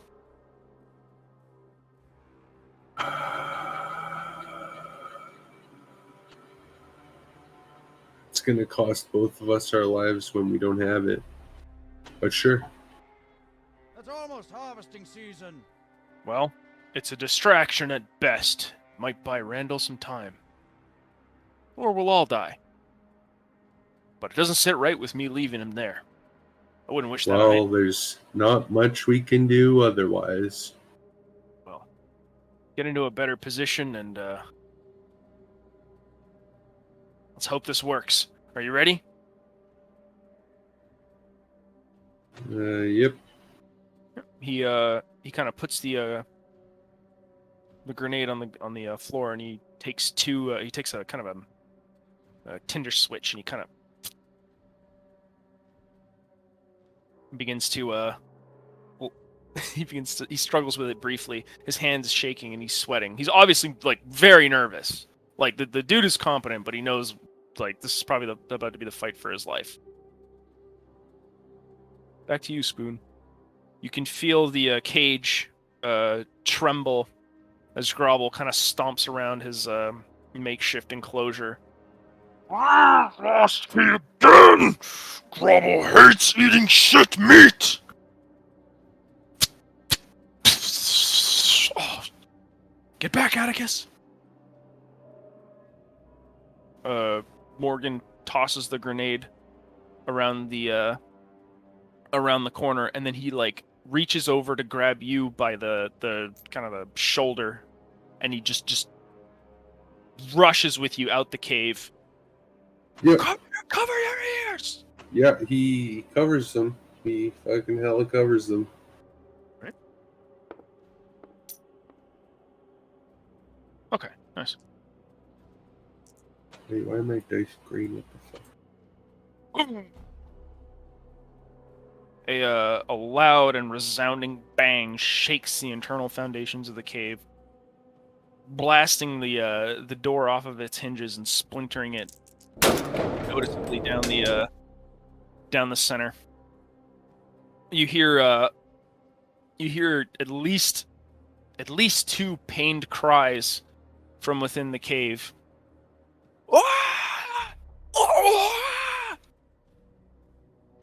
We're under attack! That's 2 more, so that leaves 4 left. You, Spoon, Yep. as Grobble kind of struggles with the opening to your cage, the cave shakes. And although the ogre doesn't seem impacted, you can you hear a very loud and a potent bang fill your ears and a ringing for a few seconds. Oh, dude, in a cave too? What is noise? It's the one with the key. He's betraying you. Grobble turns angrily toward the shitty makeshift kind of door towards the shitty makeshift wooden door that leads to his enclosure, and he storms out, smashing it up against the wall and exiting. As he leaves, my character yells, "The one with the helmet!" All right. Glad I don't have a helmet. Fuck. It you and Morgan are kind of outside and sort of looking inside of the cave at the moment. Your ears are not ringing, but you can tell that there is definitely a commotion from within.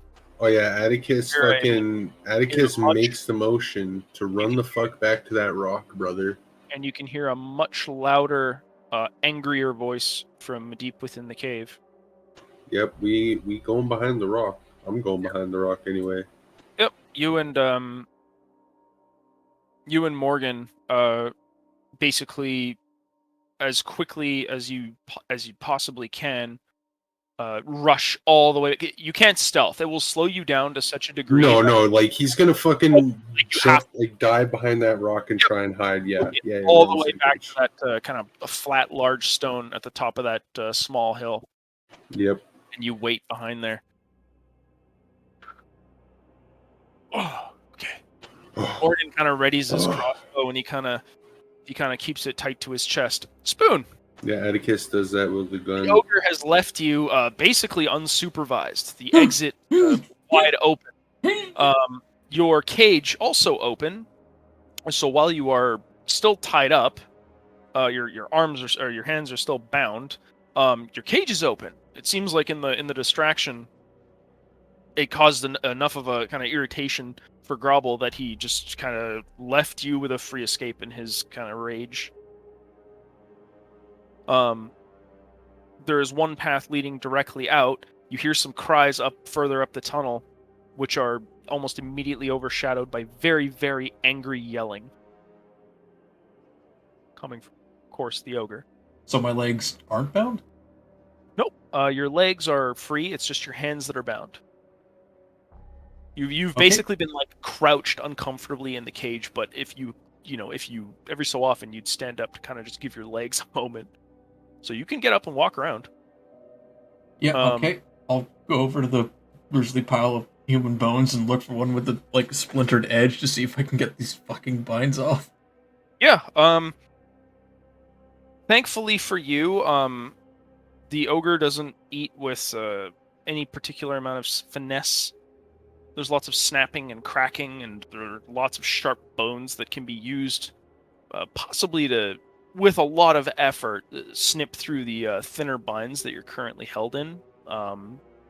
obviously, these people don't tend to hold prisoners for very long based on the kind of rope that they're using. Mm-hmm. It'll take some effort, but within I'd say like 5 minutes or so, you can, if you go as fast as possible, risking cutting yourself, you could probably get them off. But I don't assume that I have 5 minutes. well, your other option is to try and do something else to get out. And right now, you have a clear path forward. You just don't know what the situation is outside of the enclosure. No one else is in here with you. The other iron cages, 4 of them are like empty and in varying states of disrepair. You're basically in a stink hole with a large pile of like filthy rags, hay, and other stuff in the center that Grobble presumably sleeps on. The empty iron pot that's kind of tilted over on its side with varying juices and disgust kind of leaking out. This isn't really an elegant chamber. There's a small bit of like lantern light at each of the corners just to kind of keep the areas of import illuminated. So you can see, looking further up, the dim light that kind of shines in from the more central area of this large fortress cave does kind of give you enough of a kind of a guiding kind of a guiding light to go towards should you choose to leave. But it will take some time to snip through the bounds. This is still rope, and the bone is, while splintered unevenly, not so sharp that it takes like just seconds. This is not a knife. I know. Is that what you wish to do? Query: what other pieces of my equipment do I have that I'm assuming they mugged me? They took everything from you, with the exception of your robe. So you are missing basically everything but your dignity. Fug.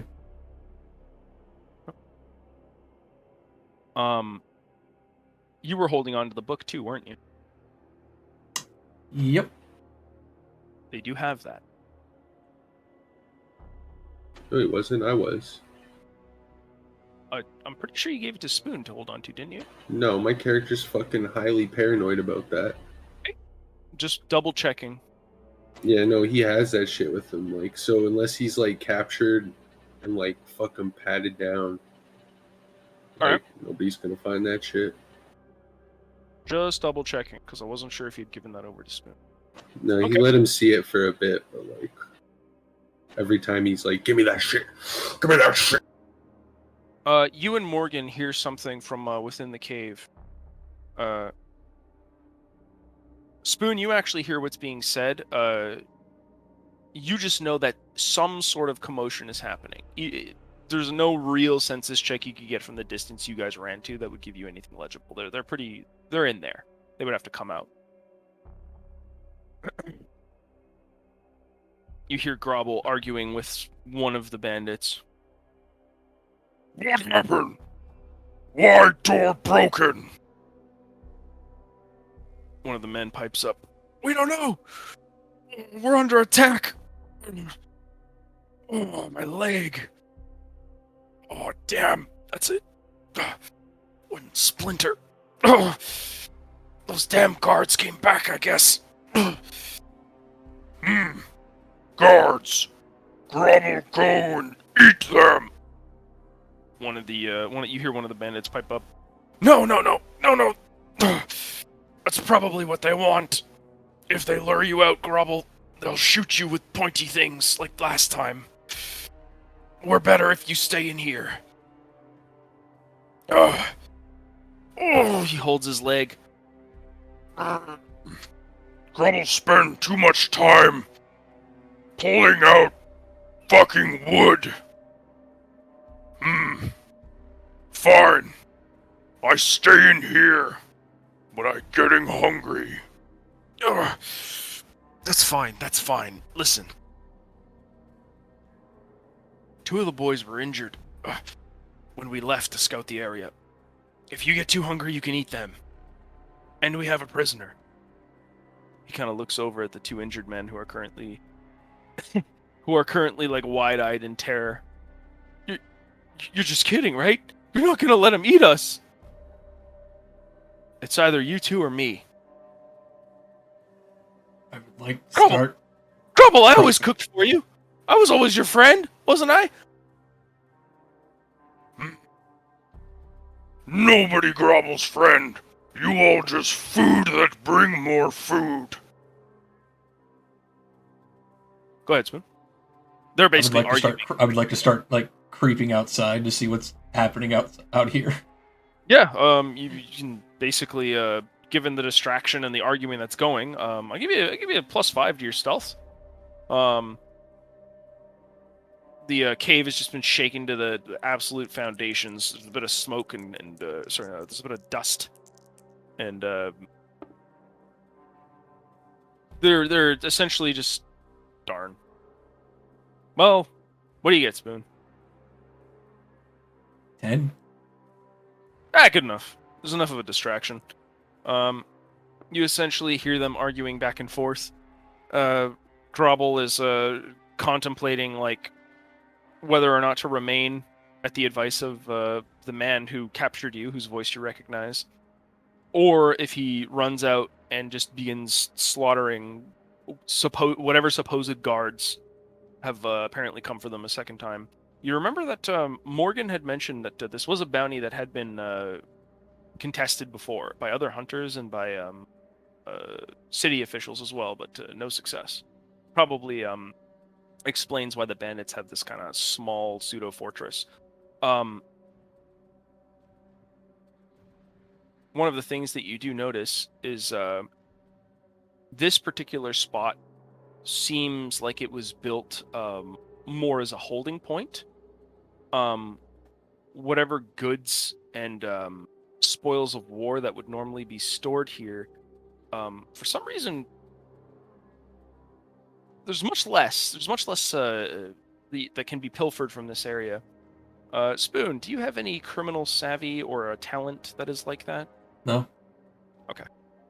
It seems outside of bare essentials to survive in the wilderness, you're not really seeing much at a casual glance of too much value. A couple kegs, some wooden mugs, kind of leftovers of like kind of spoiled foods of varying varieties, some of which is just stale, and a couple rare pieces are fresh. Lots of kind of poorly held together, like older furniture, round tables, stools, things taken from travelers. Yeah. You're in a bit of a pickle. So from Sure am. your position, further back, so I'll give you a better idea. So Spoon, you, right, would have been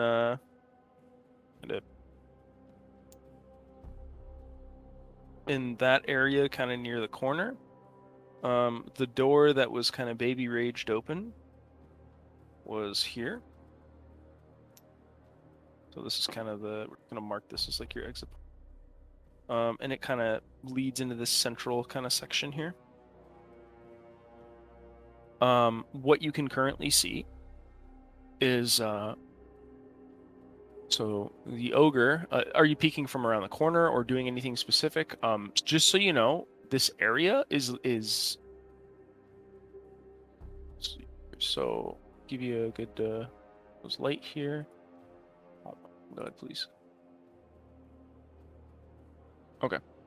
So there's kind of sort of so the air is fairly well lit. The only like place where it's kind of a little bit lax is closer to the center. So like, oh my god, please. So kind of here is a bit darker. Not so dark that like, nobody would see you, but it's like you could get away with kind of hiding under a couple of the tables, some of the stools, behind one of the kind of shitty makeshift counters that they have. Like, it's just shadowy here, but for the most part, you can see plainly. The ogre, I'll use Lan as token. The ogre is about here, and he seems to be arguing with one of the men.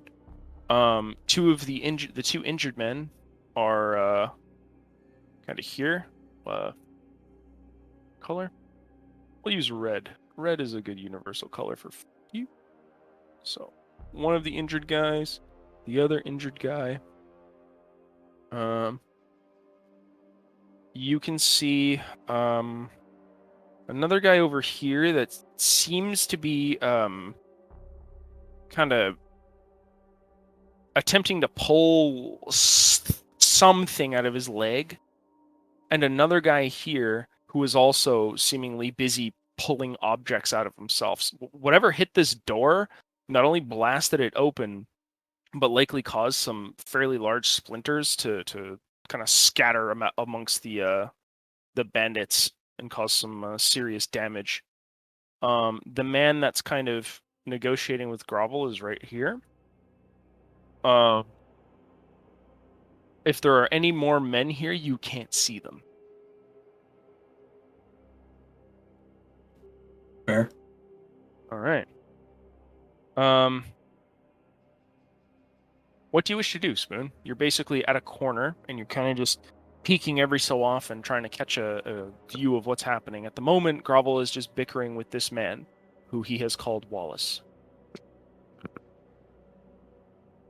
Basically bartering over the two issues I described. He's hungry, he's cranky, he's angry.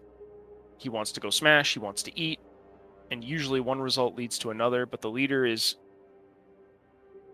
trying desperately to keep him here because, based on what you heard, the last few times that they had gotten into conflicts, people tried to lure the ogre out into the open where they could then pincushion him, right? Yep. So that explains the gut plate, and that also explains why this particular man is giving the ogre kind of tactical advice, whereas before he might have just raged out of control.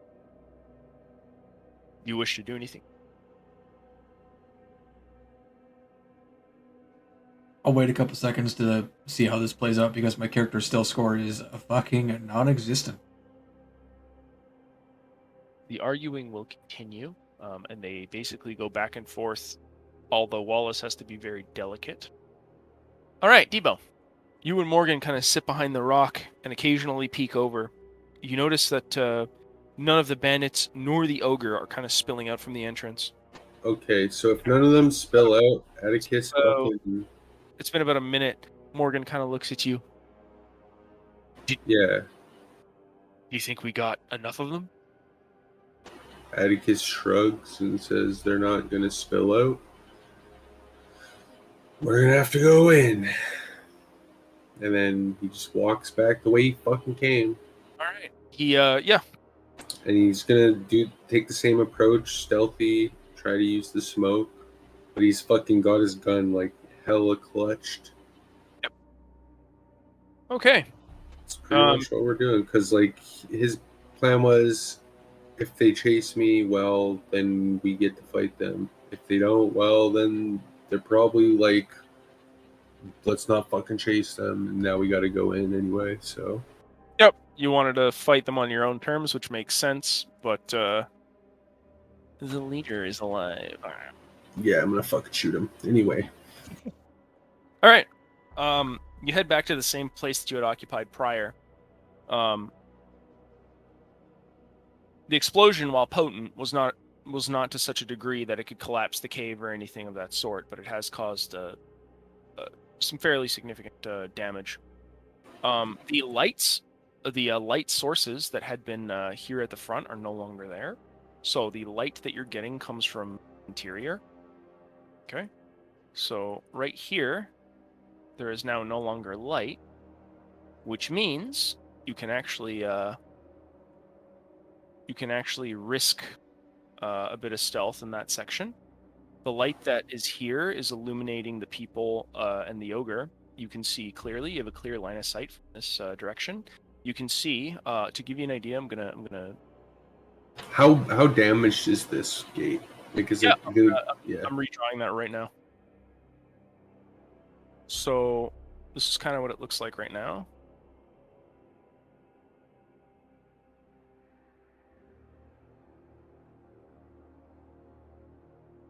So, it's not like blown completely apart, but like it was weak enough and ill-maintained enough that like it was enough to give you kind of a small kind of entry point, right? The problem is that while this is good, it's also bad because you don't want to funnel yourself in there. And there is enough light that even if there were people on the other side you could get the drop on, there's still an ogre and who knows how many more people inside, right? And you don't even know what Randall's state is, or if he could help you. Yeah. So, yeah, I'm gonna move him up here. He's gonna look around the corner and just try and. What can he see? Can he see? So your line of sight is essentially like, let's see. Yeah, I mean so. I already have to like go out a little bit more. You're seeing like this, right? Best case, you're seeing like through here, and it kind of just goes down there, right? Okay, I'm gonna do a stealth check real quick. Yep. Do a stealth check. I'm gonna give you a +5, 3 for the fact that the section you're coming in from is a bit darker, so long as you stay behind the doors. And I will also give you an additional +2 because there's a distraction happening right now, at least in this section. And these two are currently dealing with wounds. Where these lines are, you're getting a +3. Wherever the light is, you're getting a -10. And by -10, I'm not even going to give you -10. If you step in the light, this is impossible to stealth in. You will be instantly spotted. So, okay, well, my stealth check is 31 because I got a 9, so that's pretty good. You stay in this area, and you're in a good place. I'm going to roll for Morgan, too. Yeah, he also... The idea is to, like, I guess, fucking get over here, perch up a shot. He'll go on his belly or whatever and try and, like, peer through the hole if he can.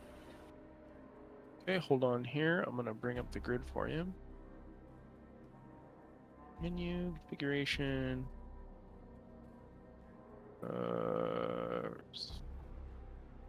One sec. Just trying to find the grid here.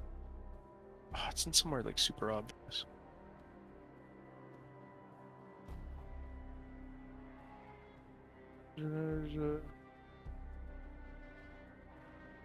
It's probably...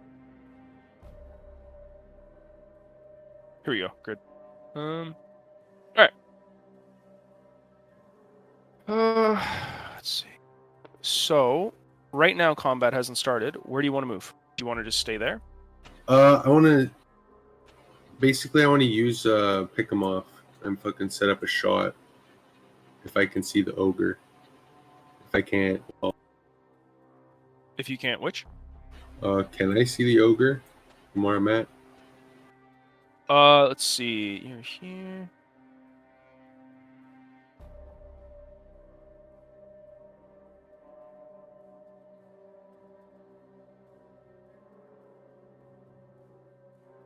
Let's see here, like... Yeah, I would say so. I mean, even though his model is, like, basically, I would say right here. But he's so large that, like, and since it's illuminated, you can see him pretty clearly. So he doesn't have his side turned to you. He's like this. So he's arguing, because he just came out of here, right? So he's facing this guy arguing with him. You can see this guy right here fairly clearly. He has his back to you, and he's kind of in an exchange right now with the ogre. You don't see these two up here. You're looking basically right past. You don't see the two guys behind the door, but you can hear kind of occasional like whimpering and like kind of complaining and just the sounds of somebody pulling wooden splinters out of their limbs, basically, and possibly having been hit by some shrapnel as well. Sorry, your combat maneuvers in the main document? Combat maneuvers are their own document. Gotcha, hang on. Yep. You have...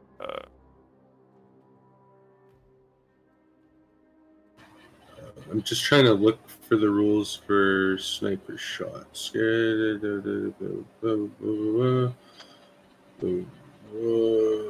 character skips their attack action, taking the time to line up the perfect shot from beyond their weapon's range. On their next turn, they may take their attack against their opponent's agility +2 per 3 tiles they are from the position instead of agility +3 per tile. Yeah, okay, and then that stacks with my other one. But how does that work if I'm doing an ambush? Is it just automatic or? You would just have to hit a distance DC. However, all of these characters count as aware because you like the door was just blown the fuck Oh open. yeah, like obviously. So while they're still like distracted arguing amongst themselves, they're still aware enough that they're like keeping an eye on the doorway area and being vigilant enough that they could possibly respond. So they're not completely unaware. What I will say is for this situation, all you would have to do is hit a distance DC since they haven't seen you yet. But they are aware. I'm just asking in relation to this here. I'll put it in RP Gaming, I guess. What do you? Or I'll just DM you. I don't really know, man. Here. How does this work out of combat? Because Yeah, are we in so- combat or what? Like, So you're not in combat at the moment. You can't really sacrifice an attack if you're not in combat. But what I would let you do is, since you're out of combat, you just take the time to line up your shot. It would be about give or take 9 seconds out of combat. 12 at most. They're stationary targets. You're looking at this. This as written is if you're in combat, but because you're not in combat, what I'll let you do is essentially get a critical hit anyway. okay, that's all I'm wondering about. Yeah, Yeah, because you're not, you haven't been seen. They're aware, but you're close enough, and you have more. You have about 9 seconds to act. Morgan is also kind of around that corner. His crossbow sort of trained on the doorway, waiting for somebody to cross through. Who are you shooting at? the ogre. Okay. Because I'm fucking retarded. Okay. Look at what I do to rescue you, Spoon. Look at it. All right. Bear in mind that York, there is no limb targeting in this game, and the ogre is wearing, at the very least, a very thick piece of iron on its stomach, which is center mass and the likeliest spot that you're going to hit. You're using a gun, which has really good penetrative power, but this isn't full plate. This is very, very thick metal. So there's a chance that, like, you do less damage than you think. I mean, okay, so here's how it's gonna go in my head, right? Like, even if I don't hit the plate, like, I'm obviously gonna hit the plate, right? But, like, yeah, I don't fucking know, dude. Because there's no real option beyond shoot the ogre or die, I guess. It's a bit of a rough situation, and it's not like you can communicate with Spoon. And Like I could shoot the leader guy maybe and try to bargain with the ogre, but my charisma's literally just like fucking like 2, I think. So you have no charisma. You're not an idiot. You can maybe try and think of something, but your main concern right now is dealing with everybody else in there. Yeah, 2 of them are injured, so they would be easy, but there's still like, well, actually, 4 of them are injured. my problem is the fucking ogre, yeah, because most of those guys are injured. So like even outnumbered, we'd have a higher chance of just dealing with them. If that's my line of thought anyway. It's like the ogre's the biggest fucking threat in there. I could turn him against them, but like the risk is because of the fact that he's wearing that armor, it basically makes this encounter twice as difficult. What you really have to be worried about isn't necessarily the ogre by himself. There's a lot of things, not only in that central area that I just mentioned, that he could use against you, but there's also 2 flappy fucking doors there that he could probably, like, completely Rip the hinges off and start using it as a melee weapon. Yeah, so, like, or a shield, which, I mean, that would be an issue. It's a rough situation. I have some solutions, I just can't tell you, unless you had on common sense. So I'll give you some time if you want to think about it. I'm gonna go take a piss.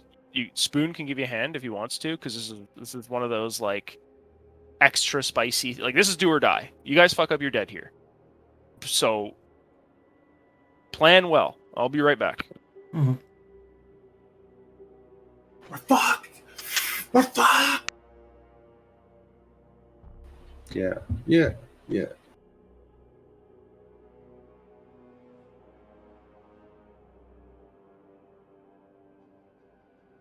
The only other way I see Spoon is the fucking greasy way of kill all the bandits and then be like, yeah, so you can have those guys if I can have Randall. But then the ogre be like, why not me have all you? And then kill us out anyway, so.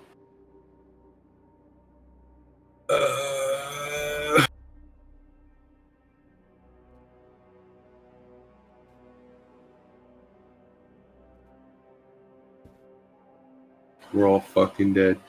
Good.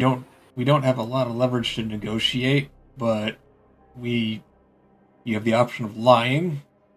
My character doesn't know necessarily that you're still there because no fighting is broken out, and they all seem to be like, hey, if we fucking go outside, we're gonna get shot. And my character's like, oh shit. The moment they stop arguing, I'm fucking dead. Yeah, I'm considering just shooting the leader. But then again, that just leaves the ogre being fucking like, run.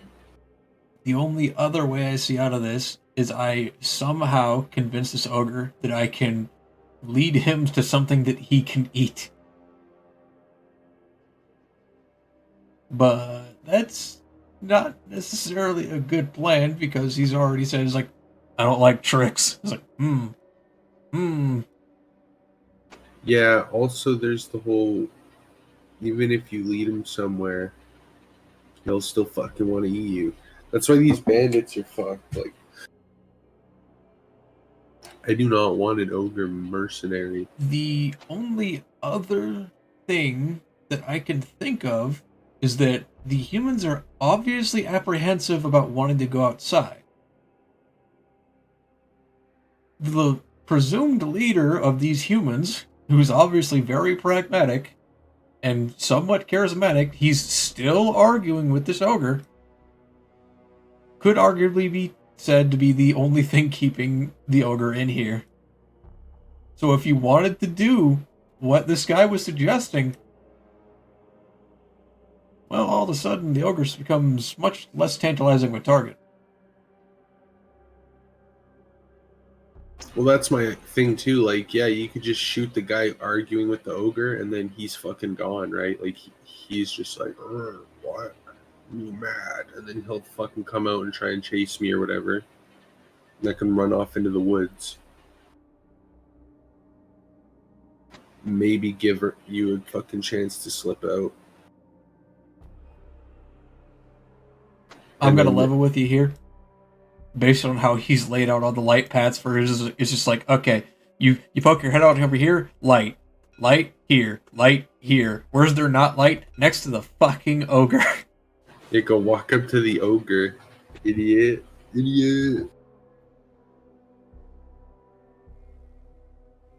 The only other thing that I can think of is that my character might just get desperate enough to try bullshitting his way out of here by saying, he's like, that's the one, he's the one with the key. Well, it's I don't think that's going to work, and I'm or probably not going to try that. Hell, my idea was that those guys are just poisoning the ogre's food. And they're going to try and kill him. That's even why I if they had to kill did him. try that, I'm pretty sure he has a high enough constitution to where he could probably take some poison damage. Remember, this is the thing that isn't picky about what he eats. Yeah, I'm probably not gonna shoot the ogre. I don't think that's a good call. Like, Yeah. obviously it's a fucking scary monster and we have to kill it, but without that guy there, if we just fucking shoot him and run away,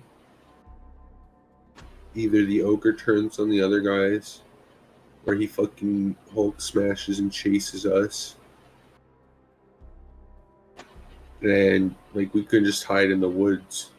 It's fucking nighttime. It's super easy. The only other thing that I can think of is Lamau just fucking what is it even fucking called? Dash hopes in an area of effect and just hope to hit enough of them. I mean, those guys aren't even the concern. It's the ogre. Because as fucking Well, cheesy as... my dash hopes, I can do this once, by the way, with my mana. I can, in like a 3x3 area, fucking try and stun basically all of these guys. Including the ogre, like, no matter how thick a boy he is, he's still prone to being hit by magic. Problem being it takes 2 actions to cast, so I start going, it's like, I'm the biggest of the dickest, and I'm gonna fucking you shit up. It's like, everyone just turns to me, is like, the fuck is he doing? Kill him. Yeah. Yeah, we just need to get you fucking out of there before you take a single point of damage and die, okay? That's not outside the realm of possibility, I'm pretty sure. If whoever I know, fucking clocked me does it again, I will flat out die. I know. But you know what? It'll be funny, because I'll have got out in a funny way. I'm basically just gonna try to kill Leader and fucking loop the ogre like it's Dead by Daylight, cause I got nothing. I got fucking nothing, dude. Cause those other guys, they're injured. They're all injured. So they can fuck around and find out, but I have 2 attacks around when I'm unarmed. The best case scenario I see in this situation, I'm not just saying this because it causes him to chase you, is that you kill this guy, or you severely fucking maim him. Fucking, what's his name gets fucking mad, and he fucking literally yells for the rest of the group to fucking kill you. Or he'll eat them. Yeah, and... Or the meme scenario, let's not forget the memes, Brian is a proponent of the memes. You shoot and or kill this guy, he gets hurt, he just eats him. True. So now that we've had the fucking scenario that'll never happen out of the way, because he'll probably hear your fucking boomstick, it's like, hey, free meat. Yeah. I'm gonna get Randall to go the fuck back, though. My plan, as mimetic as it is my character is literally just either A, shitting himself, just waiting for a moment for him to reveal something to the ogre when he starts walking back, because this guy has convinced him, for him to go after your character, or to hear a gunshot and just fucking was like, well, I'm all in, and just fucking all over this area. Problem being, I can't remember how fucking far How far is Dash Hopes? 15 tiles.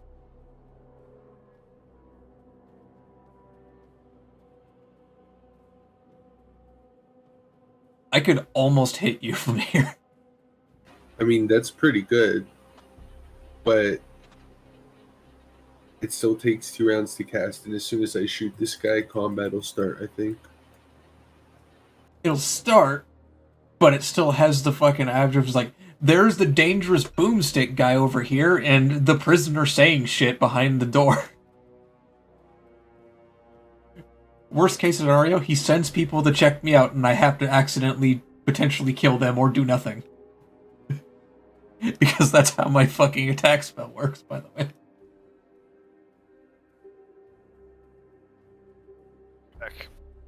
Okay. You guys need a bit of time, or I mean, when I shoot this guy, combat's gonna start, right? who do you want to shoot? Whoever I shoot, like as soon as I shoot, the combat's gonna start, right? Presumably, yes.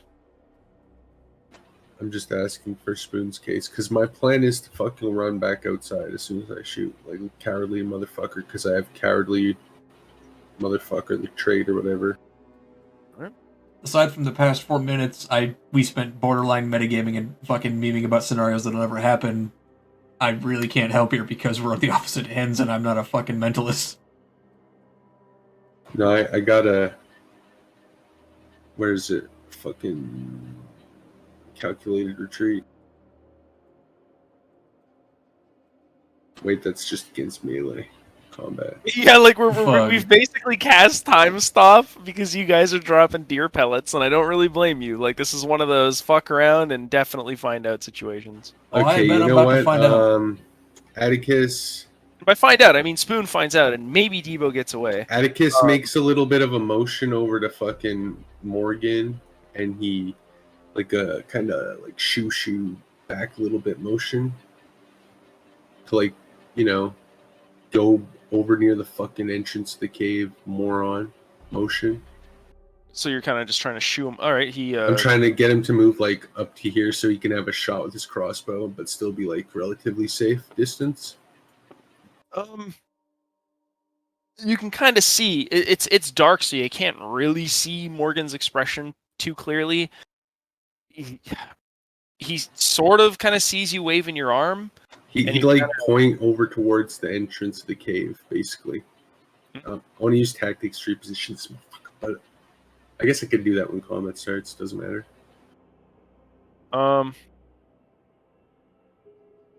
Either way, You have to remember, Debo, that like if you attack, right? You will only be able to use. You won't be able to use your full movement because sprinting is everything, right? yeah, Sprint- I understand. Yeah, I understand what will So happen. just be careful. You also have to remember that since you're not in attacking range, anybody that pursues you gets their full movement for sprint if they choose to pursue you.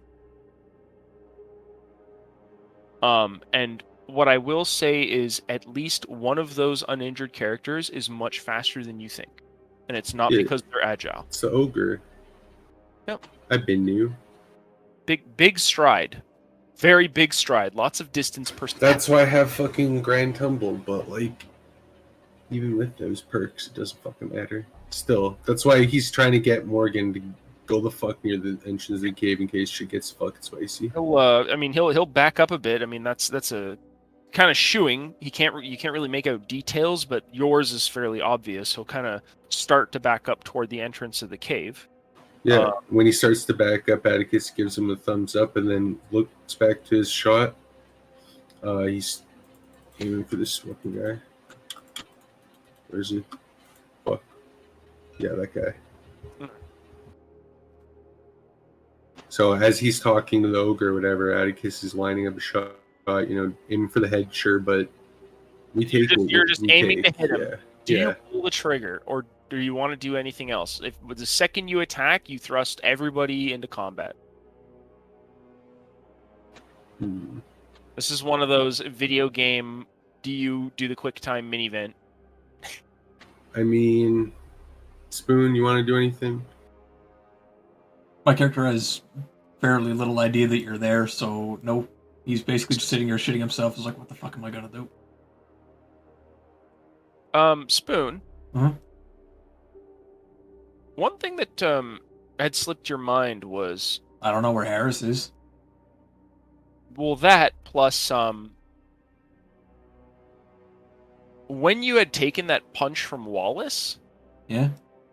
you felt kind of like the jarring effect, right, of just kind of being moved. But you didn't really feel any pain, which is bizarre. What? Yeah. He punched you in the face, right? Yeah? And you felt kind of the impact of being punched and kind of the motions of your nose kind of cracking under the pressure of his fist. But like, you didn't really feel any pain. In spite of the fact that he obviously drew blood, you felt every other kind of sensation, but no pain. What the fuck? And the only reason you come to this now is the fact that you're no longer distracted by being in a room terrified as shit, or at the very least scared as shit of the ogre. Now you have a bit more time to think clearly, even though the situation is fairly hectic. You at least feel less threatened. You know that you didn't feel any pain. Just the motions. Like, this is a Battle Brothers moment.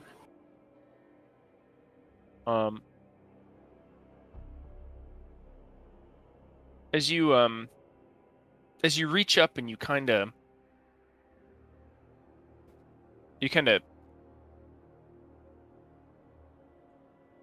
feel for the blood beneath your nose, You're definitely not crazy. There's a bit there. Some of it's caked on and dried. So you definitely got punched.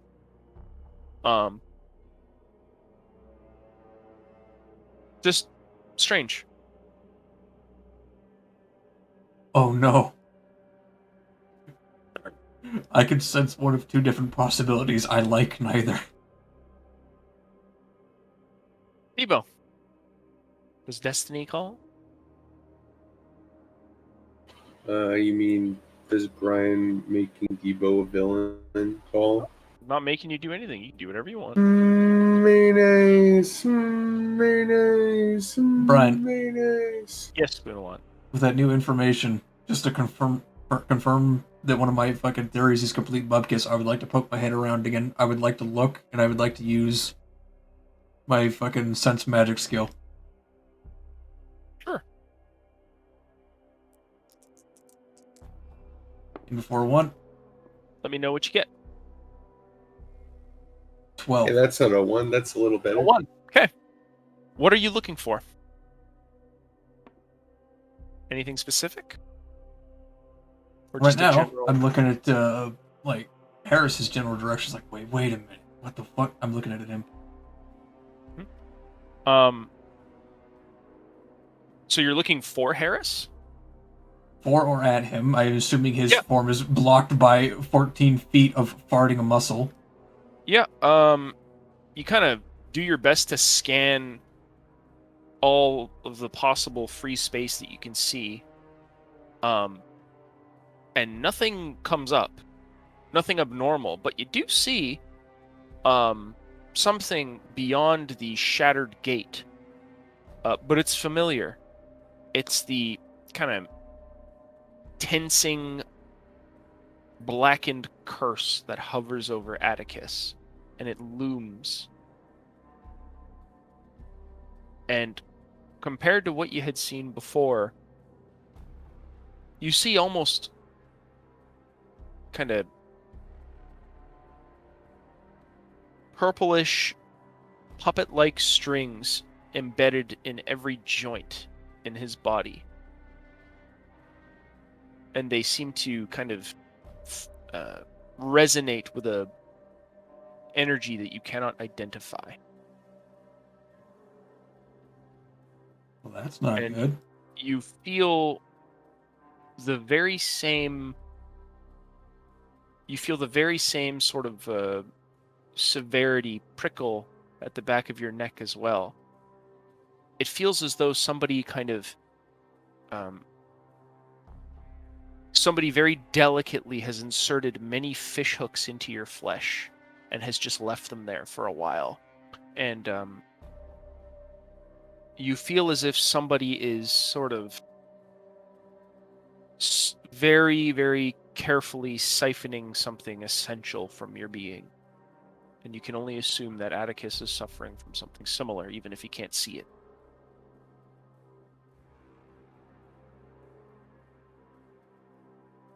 The palpable and ominous aura of death, every day that passes, intensifies over the both of you. Yes, I love Project Zomboid, dude. We should play that, Brian. Yeah, I'll install it tonight. Yeah, okay, sick. Thanks, man. There is nothing else that immediately catches your eye here. Nothing appears to be magical or extraordinary outside of, well, you and boy Atticus. Well, now I know that Atticus is there. So, to reiterate, this area is completely well lit up, right? Yep. Fug.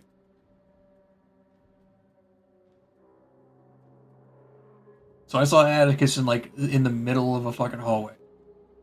You don't see him so much as you see his outline.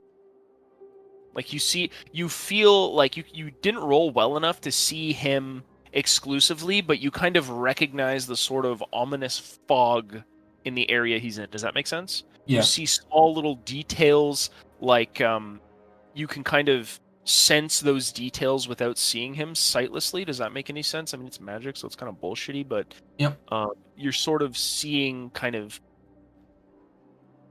puppeteer's strings through a haze of death. You're not a practitioner of necromancy or anything similar, so it's just, you get feelings, but you don't really know what's happening. But the actual kind of emotions that kind of magic evokes out of you is very much recognizable. It's very recognizable.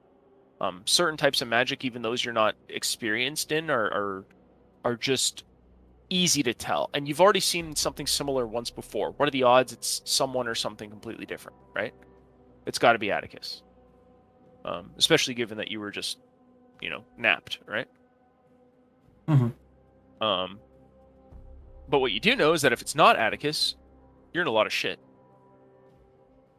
Yep, that's kind of contributing to my character's now do or die attitude. He's just fucking leaning up against the wall. It's like,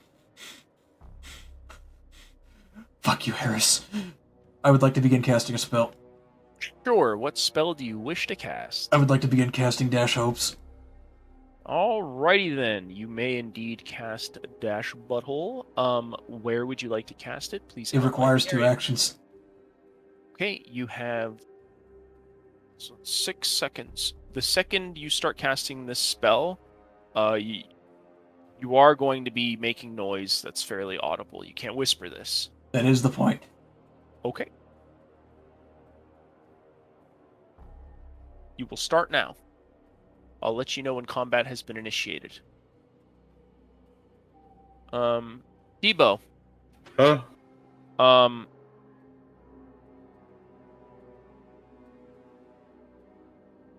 What do you wish to do? Combat has not started yet, but it very well could. I mean, I don't know. The bandit guy's a fucking good guy who didn't deal 1 damage to Spoon and kill him in 1 hit, so...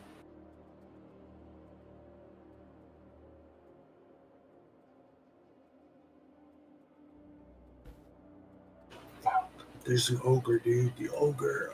The leader still arguing with the ogre.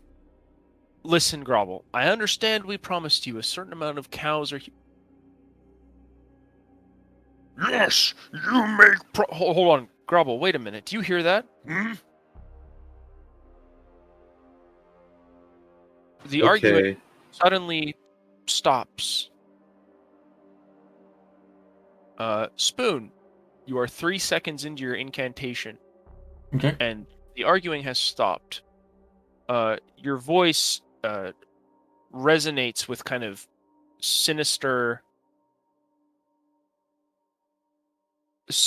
power that whips along the threads of fate, such that even the hairs on the end of the ogre's neck stand up. You call out from your position the destiny itself and twist the fabric in the direction of which targets? I would like to declare... Same. I would like to declare a 3x3 area. Sure, which one? Alright. First of all, I need a clarification. Is this like 3x3 area like this? Yeah. Are we talking about like 3 out from be, the thing? So from your casting point, so 3, 3, 3, 3. Okay, well, I would like to hit Grobble, this guy, and these guys, or as many of them as I can get in. So it will your spell. I'll give it a bit more of an obvious color here. I need to expend a 10 additional mana if I want to have a 3x3 area. Okay. Do so if you have the mana. What your spell will look like, assuming you bump up the AoE.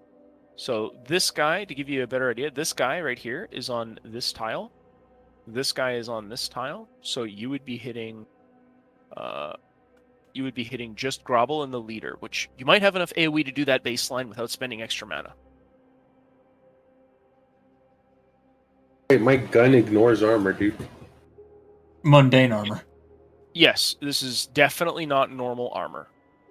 This is basically a fat fucking like 1.5 to 2 inch thick plate of iron. Guns are pretty cool. That will I stop mean, it. it doesn't really specify though. It just says piercing resistance on armor. On mundane armor. So most normal armors that you'll fight throughout the day, you get that bonus. But this is like one of those weird exception to the rule situations. So let me get this straight. If I just cast Dash Hopes and these two are just standing right next to each other, I don't have to expend the extra mana? What is the base kind of targeting reticle on it? Is it single or is it AoE? I think it's supposed to be single. Okay, yeah, so you'd have to then. Fair enough. So you would have to expend that to hit them both. Fug. Yeah, that sucks. I drew the grid after, so these guys looked like at least one of them was in there, but yeah, they're meant to be up here. The other thing. Fug. Do you still wish to do that? Yeah, Well, sure. I guess you're kind of committed. You're about 3 Oh seconds yeah, in. I'm committed. I'm in. Yeah, your voice essentially begins to pull and tug at reality with such severity that the kind of ominous and foreboding nature of your words begins to resonate not only throughout the enclosure that you're in, but even a couple feet outward. The leader Wallace and the ogre befuddled go. You hear Grobble, What is that? and the leader Okay, I want to shoot Wallace. looks around confused as he desperately tries to piece together where that noise is coming from and why it's so disconcerting. You want to shoot Wallace? Yeah, fuck it, because the ogre's not going to take any damage. Okay. He's currently looking towards me, isn't he? Or is he still asking Wallace what's happening? I mean, if wait the a minute. ogre's not looking at me and he doesn't have his armor facing me, I'll shoot the ogre. But if the ogre does, then I'll shoot Wallace. Well, he's facing toward Wallace, so his armor is facing in your direction. Wallace has his back turned to you. Yeah, then I guess I'll just shoot Wallace, or I'll wait until Grobble fucking turns around. But All right. Are you gonna wait till he turns around or shoot Wallace? Combat's likely about to start. oh, You either get a free attack or you pretty much have to hold your dick. I mean, yeah, I guess I'll just shoot Wallace, because otherwise, fuck. Let's see. Seems like that's what we would do anyway. Because I don't want to be influenced by, oh man, maybe Wallace might be a nice guy, but because, like, Atticus doesn't fucking know or care. 6, 7, 10, 11, 12. Yeah, that's within your minimum range. Just give me a roll. If you pass it automatically, then I think I do. sweet. Yeah, so I'm pretty sure that's a crit then. Yeah. All right. Do you fire? Yeah. Is this the commit? All right, it's the commit. You shoot Wallace. All right. Bow. The sound of your musket echoes loudly throughout the cave, again causing that powerful ringing sensation in both your in your ears, while Morgan kind of is outside. The bullet sings through the air and easily penetrates through Wallace's skull, blasting fragments from the left side all over Grovel's plate. You hear an audible plink as the bullet's forward momentum carries it to the gut plate of the ogre, which stops it. The ball kind of flattens out against the plate, making some headway into it, but is ultimately thwarted. Wallace stands for about a half second, kind of clutching at his brain before falling down dramatically. Atticus yells out towards the gate, because I assume it's not that far, right? It's 3. Yeah, it's not too far from your position. Yeah, he yells, "Ah, I've come to make a bargain!" To the ogre, obviously, like, "Ogre, I've come to make a bargain," or some shit. Okay, yes. You kind of yell out after shooting Wallace that you've come to that you've come to be diplomatic. Spoon, you'll go next. Yeah, Can I rescind the area actually, of Spoon, effect? give me you know what, Spoon? That might be enough to distract you. The loud, booming shot of Atticus's musket kind of rings throughout the cave and reaches even you. Let's see. Hold on here. Fucking banging ass doing shit, boy. Let's see. Would that be spell? No, that's battle sense, isn't it? Yeah, battle sense. Do you have battle sense? No. Okay. This could distract you. Give me a battle sense check. I would call for a 10. Fug. Pretty basic. It's just kind of a loud, sudden ringing noise amplified by the cave. Yeah, just meter beat a 10, and your spell goes through as normal. If not, we'll roll a 32? fortune die. You rolled a 32? Yeah. Yeah, in spite of the distraction, you managed to tune it out and continue the rest of your incantation. As an aside, can I rescind the area of effect because Wallace is a speck of brains? Not while you're committed. Fug. Yeah, you're pretty much committed to the action. Pissing 10 men into the winds. That's not something I could afford, but you know what? We're in it. Yep. All right, Spoon. Fortunately for you, let's see. You spent last turn. So you spent 3 seconds already. Atticus went. It would be your turn. Yeah, you would cast it now. So I'm gonna double read your spell. Yep. Okay. So, 1 wound. How much damage does the spell do, Spoon, for you? Does it do 5, 6? Let's see, it's 1 + 1 per magic, so that would be 6 wounds? Assuming it hits at all. Alright, so the minimum base DC to resist the spell is 8 plus your magic attribute plus your spell potency. So what's your total DC? According to my class talents, which I've added up beforehand, it's 14, I believe. Okay, Along pretty with my spell sizable. potency, which is like 1 per 2. I will roll Grobble's resistance. Hope you can succeed. If not, feels bad. Brian roll or regular peasant roll? Peasant roll. Okay, so.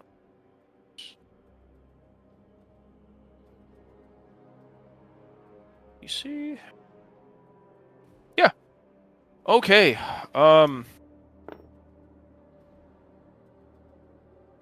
Okay. Yeah, you thrust visions of a black fate upon the ogre's mind, scarring his fragile intellect with horrible visions of his death. How much insanity does That's Grobble fucked gain? up. He only gains 1 insanity. Okay.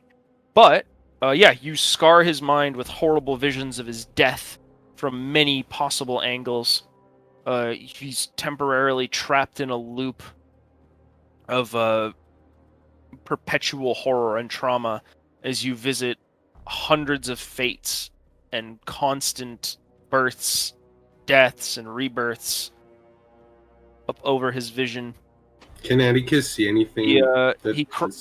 He cries out powerfully and in anguish, a move that shakes every man in the vicinity that is close to him. Oh, good. I would like to use the last of my movement to go back into cover. Yep, you go back into cover. Broncos is also stunned for a round. You and Morgan both hear, Debo, from within the cave, some strange sort of battle cry, but this has a different tone to it. And funnily enough, it seems to have come seconds after you shot the leader.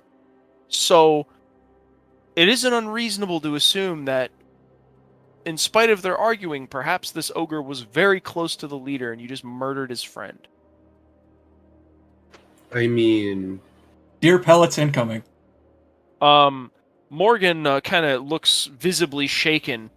His composure challenged as his hands shake at his crossbow. He looks over to you. Atticus is already starting to reload.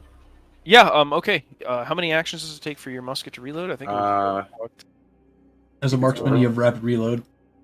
So let's see. Yeah, I have pooping reload. All right. So take the base. By 3. So yeah, it's just 2 rounds. 2 rounds. Okay. 2 rounds. Can I move while doing that, or is it just I have to be stationary? Give me 1 minute. Hold your disgusting titties. I'm just looking for something real quick here. Just gonna double check. My God, stupid fucking outline got fucked over. I'm so salty. Oh, I'm so happy I have this spear. I'm so happy. I'm so happy. I'm so happy. I'm so happy. That's a cope. I'm so happy. That's Nah, a dude. fucking cope, bro. What is Devo happy Because about? I picked up a basic bitch spear and I love it. Okay? In this fight, I'm gonna love that spear, I tells you. It's a coat, but it's all I got, man. It's all I got. Okay, yep. So you all ranged weapons by 3 to a minimum of 1. So 2. Okay, right. So your misfire threshold is 2. Oh no, you have to use rushed reload. Okay, so are you using it? Yes, sir. If I All can right. move while I do it, like. It's 1 use per combat. However, I don't. Oh no, you I can't don't reload it while moving. Yeah, you have to stand still and reload a gunpowder weapon. Fortunately, these are old weapons. I mean, okay, well. Yep, reduce your I'm reload by committed. 3 once this combat, and it'll only take you 2 rounds as opposed to fucking, I think it's 5 or 4 if you have any other reload traits. It's 4. Yeah, it's 4. So 4, so yeah. Okay, so you use your perk, so it'll only take you 2 rounds. Yep. Yep. You you hear the anguished cry of the ogre echo out through the tunnels while you rapidly begin to reload. Excuse me. You hear the panicked, frantic voices of the men from within. They're coming for us, boys! All right. A bunch of the men begin to stand up, and they will now begin taking their movement as they draw a varying assortment of weapons. A couple of the one of the men goes, "What's happened to Gravel? He's lost it." The ogre kind of has sunk to one knee, using his rightmost fist for a support, while he clutches his skull, crying out every so often in anguish, twitching, and generally having what appears to be some sort of attack. Well, you hear one of the bandits say, "Wallace is dead! Leave him! Fight for your lives! They won't let you out alive!" All right. These men, since there is no exit here, these men are in fight to the death mode, which Atticus has yelled to them that he has come to bargain. Yep. You've just killed their leader. The ogre has had a mental breakdown. But they're shitting deer pellets at an unprecedented speed. Yeah, this that's a perfect bargaining position unfortunately, for him, dude. Devo, this is a situation where you basically killed their leader. Their ogre's having a breakdown. Guns have been fired. Their door's been exploded. Negotiations are not possible. I mean, I just haven't played Super Persuade hard enough yet. We'll wait. We'll wait. Debo, I'm pretty sure even if fucking we had the specific talent that said after a round of combat, you can be like, just stop being niggers for a moment. I don't even think Brian would say, it's like, no, Spoon, fuck you. I wish that was a talent, because I would do so much shit with that. Is it? I think it's called Desperate Plea. Oh, dude, I gotta get that. That sounds fucking hilarious. If I survive this, anyway. I think it requires you to be good at Persuade. Morgan had backed out. Well, wait, I have 3 Persuade. Morgan had backed out at your command. He starts to make his way back into the cave, presumably to start getting shots off as well. However, he will be last in initiative order. So the turn order is Spoon, you, Bandits, potentially Grobble if he recovers next turn, or Morgan. Grobble will recover next turn, so it's between him and Morgan, and then we decide who goes last after that. My gun is going to be loaded next turn, right? So you start reloading. So you fired, right? Combat started. You started reloading. That's 1 turn. Yeah, so 1 turn, and then next turn, 2 turns. Next turn, reload, done. Then yeah, you can. okay. Oh, okay, yeah. I just want to know when I can move again. After your next shot, I think you'll be reloading 4 turns. So Yes, after that it's going to be painful, but these men, I'm going to say, are getting a fairly large buff to their courage because they're basically in fight to the death mode. I mean, it's whatever, dude. This is a situation that's happened a couple times, so this is it. Final battle. All right. One of the let's see. They think they're in fight to the death mode. I'm in fight to the fucking death mode. I have Alright. like 6 dudes and an ogre. Fuck them. So I'm out here doing Saving Private Spoon again. The rescue arc. again, how many times do you save Spoon? 80,000. How many times have you killed Spoon? Once. I don't know what institution you got that data from, but definitely get her The to institution of 1-800. Go fuck yourself. Very fucking nice, brother. Yeah, you like that? I do. I do very much. You. The number of you. All right, we got some tokens. I'm Some gonna of- give the ogre the book. Some of these guys don't get their full movement. These two, because they're injured, so they are limited to their base movement because they have injured legs. Aren't these guys injured too? Wallace is dead. These guys are not as injured as these guys, but they cannot perform sprinting actions. Otherwise, they get their movement as normal. Okay.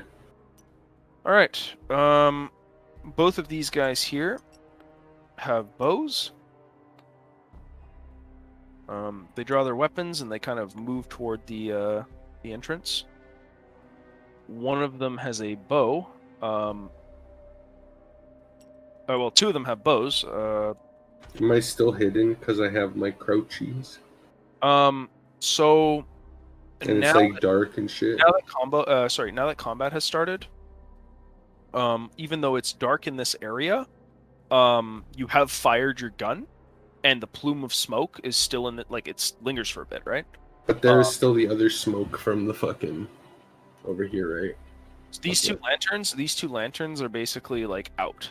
You blew Oh, I just mean from like overall the whole fucking explosion in the cave would have a lot of smoke. well, It's been about a minute or so. it's been about a minute, so it's definitely cleared up by that time. Okay. So yeah, yeah. this Oh, okay. Yeah. no longer hide you, so we gotta be careful now. So let's see. I'm pulling up their equipment. Just If I can't move, that includes dodging, right? Like I can't dodge. so essentially, if they shoot at you and they're going to try, and you're gonna take a defensive action to obviously not get shot, which means making yourself a hard target, trying to get away, and generally doing things to not get shot, you will basically like forfeit some of your reload. Like you'll basically lose your you'll have to do the rest of your reload action elsewhere. Because again, you can't dodge and reload at the same time. That's some Matrix shit. Yeah. Okay. It's one of the disadvantages of like longbows and muskets and Yeah. I guess it could be like after he fucking starts pouring the powder in. yeah. Let's see. I'm just double checking what they're using. I don't want to like give them shit. Let's see. They'd be using a short bow. Yeah. What's my defense unit? So let's see. Skill. Plus. Okay. You are within their effective range. So I'm gonna. You're aware, so you can dodge. So for ranged attacks, how this tends to work, Devo, is because you're aware. You're not in cover or anything. They have light cover because they're kind of around the door. Let's see here. I'm just finding this to make sure that you're getting the proper defense. So you're getting your dodge, a normal dodge check. This basically, if you elect to get your a defensive action, you will lose your current reload progress, and you'll have to go do it elsewhere. You'll have to do the remainder of your reload elsewhere. If you choose not to take your defense, then they'll basically just have to hit a range DC, and it'll be easier for them to hit you. So you basically choose whether or not you risk tanking whatever they throw at you if you have armor of any kind, or you try to start getting out of the way and making yourself a tough target and just having to finish your reload on your next turn, which means you would start reloading again on that turn and not be able to attack. And I just stay in the same spot effectively, right? Yes, if you forego your defense, then they just have to hit a range DC. If you don't, then it implies that you'll start on your next turn moving to cover, and right now you recognize you're in danger, so you'll start trying to do that. Okay, I'll do that, I guess. Move cover over here, right? Give me a check here. So actually the first time we've gotten to, well, second time maybe we've gotten to try this. So, yep. 19. Okay. Agility, dodge, any talents, and 1d10. 19. Okay. You are within their effective range. I'm gonna let's see how much skill do we have.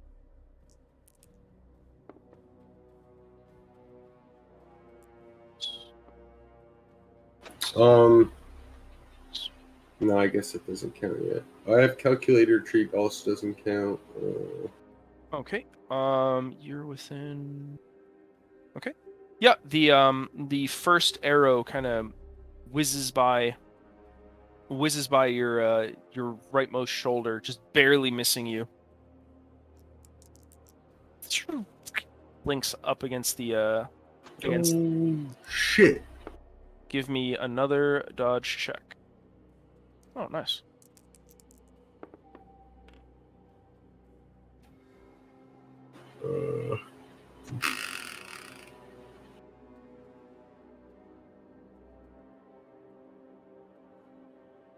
Oh, 22? Yep.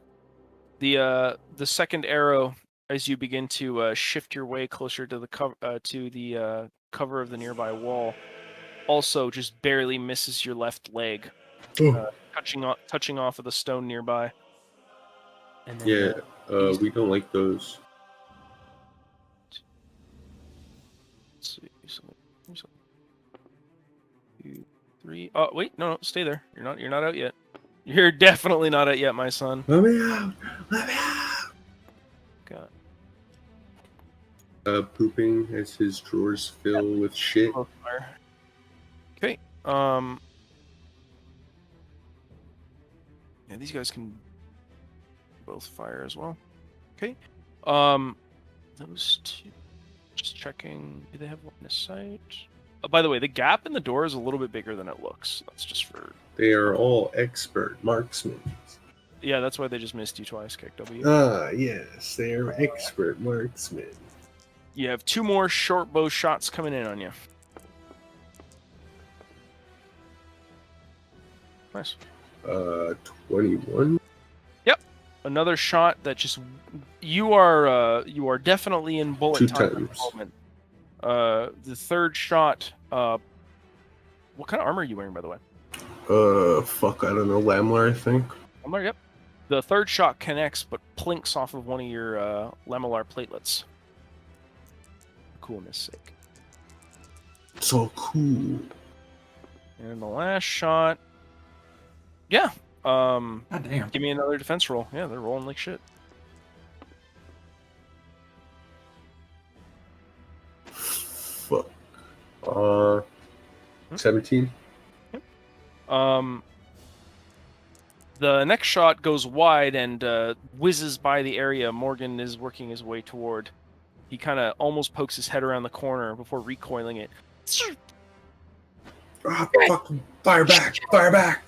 Fire back! Atticus yells, fucking out, running towards So, the just so corner. you're aware, these guys right here have Yeah, they got covered. fairly decent. They have fairly decent cover. It'll be about the same as yours. The cover type that you are being granted. Hold on here. I'm just gonna make sure we're getting the right bonuses.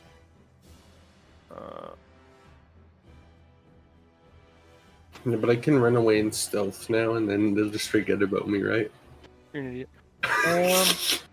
Yeah. So this kind of cover I would class as heavy. You basically just need to sit behind the wall after firing, and you have to catch people coming out, pretty much. However, because people are attacking, it's not complete. It will be complete cover if they choose to not move or attack you, which means it's impossible for you to hit them. But it's also impossible for them to hit you if you just kind of duck behind your cover behind the wall, right? Gotcha.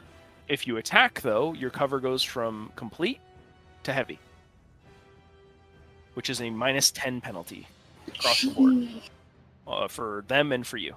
So Understandable. nobody's hitting shit. So I made it over here, right? Mhm. Okay. Yep. That will be on your turn. Okay. Grovel is stunned, still having a mental breakdown. Actually, Morgan would go now because Grovel's stunned. So Morgan is going to rush up to the nearby wall. He's got his crossbow loaded, but he... I guess I could just like move here. Oh, fuck, okay. You'll only be visible... You'll be visible to one of them. He'd probably try to get back to reload his gun anyway. Okay, so you don't get to move just yet. Yeah, You're still in your former position. On your next turn, then you get to use your movement. I gotcha. Get behind the wall and stuff. So Morgan will then try and take a shot. They've both fired, so they're in heavy cover now. Well, let's hope Morgan rolls like a savage. Oh, wow. Decent. Let's see. Brian NPC dice, let's fucking go. Yeah, it's just the cover makes that like so fucking hard. Dude, Atticus is gonna mug Randall after this. He pulls his crossbow out and he kind of fires his first shot. It plinks into the side of the door, right about where the man's head would be. Unfortunately for Morgan, the man is saved by the cover he quickly ducked behind. All right. New round of initiative. Spoon, do you wish to do anything? All right, I'll start my Wait. Oh. We have to roll. We have to roll initiative, don't we? No. They will just fall into their order. No, I mean every round we have to re-roll initiative. This is Nano.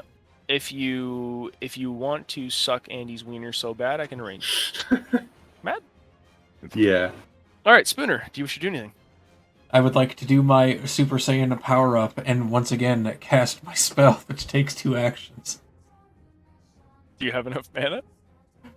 I have enough mana to cast it 2 more times, but only single target. Mm-hmm. You can do that. Let's see here real quick.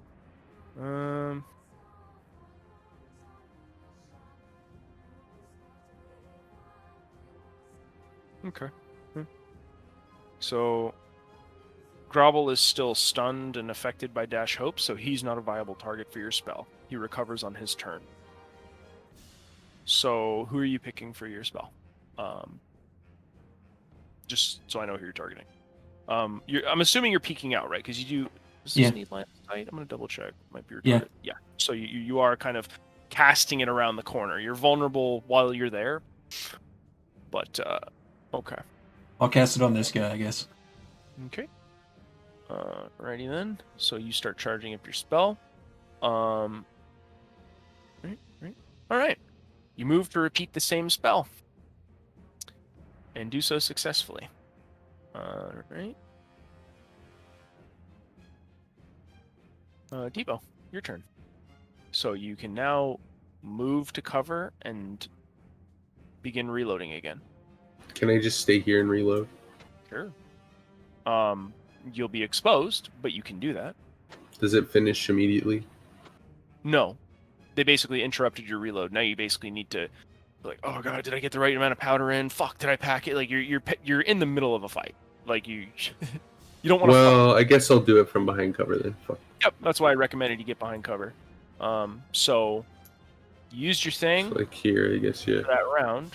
However, because I'm nice, I won't make you start 4-turn reload after you used your shit. I'll let you continue. So just two rounds. Thanks, man. Otherwise, it was just not use your ability, unlucky, get fucked. So you're good there. Okay. Yeah, now he goes back, he starts checking, he's like, oh fuck. Oh, there's just 4 more of them, and that fucking thing, I don't know how we're gonna kill it. We're supposed to hit them, they're behind that fucking door! I don't know, we just gotta make do, okay? Just cover me while I fucking reload this piece of shit. He's clearly rushing. This is a rushed reload. Oh, hit me with those talking points. Where he's spilling powder a little bit on his hand, like shaking. All right. You know how Obi's trenches. You start reloading. This is the first of 2 required rounds. On your next round, you'll be reloading. On the round after, how? Understandable. Have a nice day. All right, so you're waiting for a bit, but Morgan is also going to start reloading at some point. Those guys, however, are using bows. Wait, I gave the handheld crossbow spoon? They're fairly comfortable where they are at the moment. Sorry, I gave the handheld crossbow to Spoon, or was it another one? You gave me a handheld crossbow, yes. Okay, yeah, that one was loaded. All right. I don't have it anymore, but Two of the bandits, the 2 bandits at the door, don't seem to fire on you at the moment. They are holding their action. The 2 Cowardly bandits motherfuckers. the 2 bandits at the rear who are injured, kind of turn around and I'm gonna give a census check.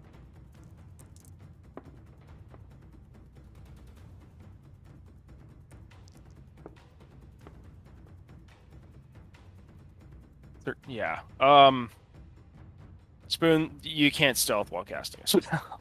I'm aware of this. Yeah. Spoon fucking creep walking. One of the injured bandits looks over his shoulder, finally realizing where that strange sound was coming from, and he sees your character, Spoon, kind of doing bizarre like hand motions and whispering in such a way that even for a man uneducated in the mystic arts is very well aware that something is off. And for a moment, his expression doesn't change. He's puzzled. And then he's hit by a sudden realization. His eyes widen. And then he turns to the other bandit behind him. Kill him! The 2 injured bandits, ushered forward by a renewed sense of urgency and terror, are beginning to move toward you, Spoon. Both of them limping badly. Oh my god. Kill him! He's some sort of witch! They have their bows drawn full string and are going to take a shot at you each, Spoon. You count as being in medium cover, and the reason it's medium instead of heavy like these guys is because you're basically charging around the corner, and you have to keep them in your sight to properly launch the spell. So they're at a -5 instead of a -10. Well, Spoon, at least you can play a rogue. So they're still at a pretty heavy penalty, but they'll have to hit this distance DC with a +5 on top of it. Okay. Spoon, are you ready? Hit me. By the way, had I not rolled that 10, you'd be fine. All right. What do we get? Yeah, that's about right. Jesus fucking Christ. OP Brian dice. Do another one? No, okay. Fuck. Should I re-roll that or keep the 5? No, That's a 5. That's a 5. Yeah, Spoon. We'll keep that at a 5. We don't want to risk me rolling. We don't want to risk me rolling bullshit. Oh my god. All right, so 15, and that's that is within the distance DC, and it's not like you can really dodge. Oh Jesus. Okay. Who killed Spoon now, Brian? Who did it now? Well, yeah, one of the bandits, injured though he is, thankfully it was just his leg, not the part that was required for his bow. Takes initially as he draws his short bowstring back. He aims it carefully, and as if guided by destiny, flinks the arrow in your direction. With what he rolled, this is a hit. Spoon, I don't know how much health you have left. You think he has health? How much health do you have left, Spoon? 1 non-lethal wound, 3 lethal wounds. Okay. I'm wearing no armor. You don't have Brigandine or anything? They took it from me. That they did. Oh yeah, right, because I was reading your sheet. My bad. I was reading your armor. I was like, oh, I thought you had Brigandine. Well, He's fucked. He's fucked. It's a crit too. yeah. Sure is. That's a yep. You have 3 wounds incoming. That's a successful hit. You're not wearing armor, that doesn't matter. That's also a bleed. Okay, Spoon, I'm going to describe this situation to you. Okay. In the midst of casting your spell, an arrow is let loose from the bandit's short bow. It whizzes through the air, and you feel the sensation of the arrowhead pierce through your chest and through your shoulder. What would normally be accompanied by a wash of pain is sort of dulled. There's a surprising numbness and a lack of feeling as your arms continue to move in the motions of your spell. Spoon, you take 3 damage. That was a critical hit. You are immune to bleeding. Fucking witches. Okay. Spoon has undead immunities. Oh my god. We have undead immunities. I don't know that. I'm scared. You don't. That's the shittiest part. If I knew, I would run in there, brother. I would tell you. The sensation that should have led to your death instead roots you in place. You feel almost a cold mist at the back of your neck, as if it were a warning of sorts. However,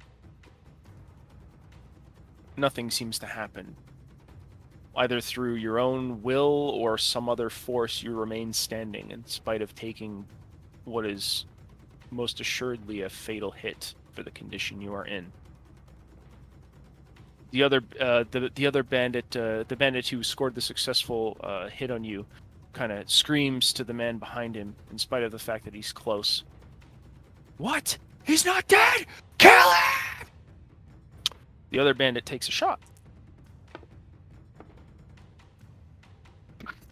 Destiny. Oh my god, what the fuck? Bro, Devo, you're fucking lucky, bro. Holy shit. What the fuck? Why? What the fuck? Rocks! Why do you want to kill him? I'm not...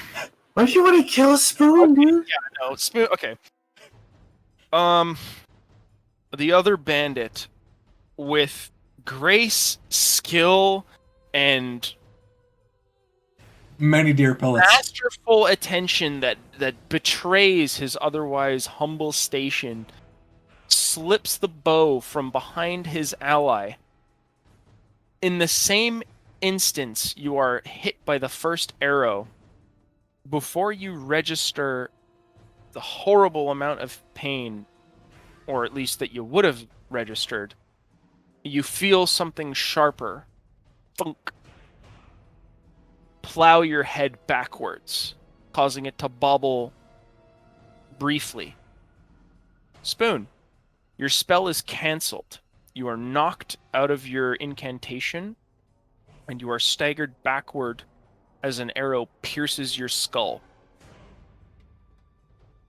The fuck? You take 3 wounds, and are still standing.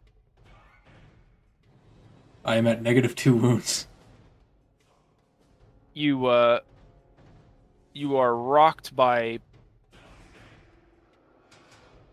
what essentially feels like the hand of death as it struggles to grasp and tear you from this place.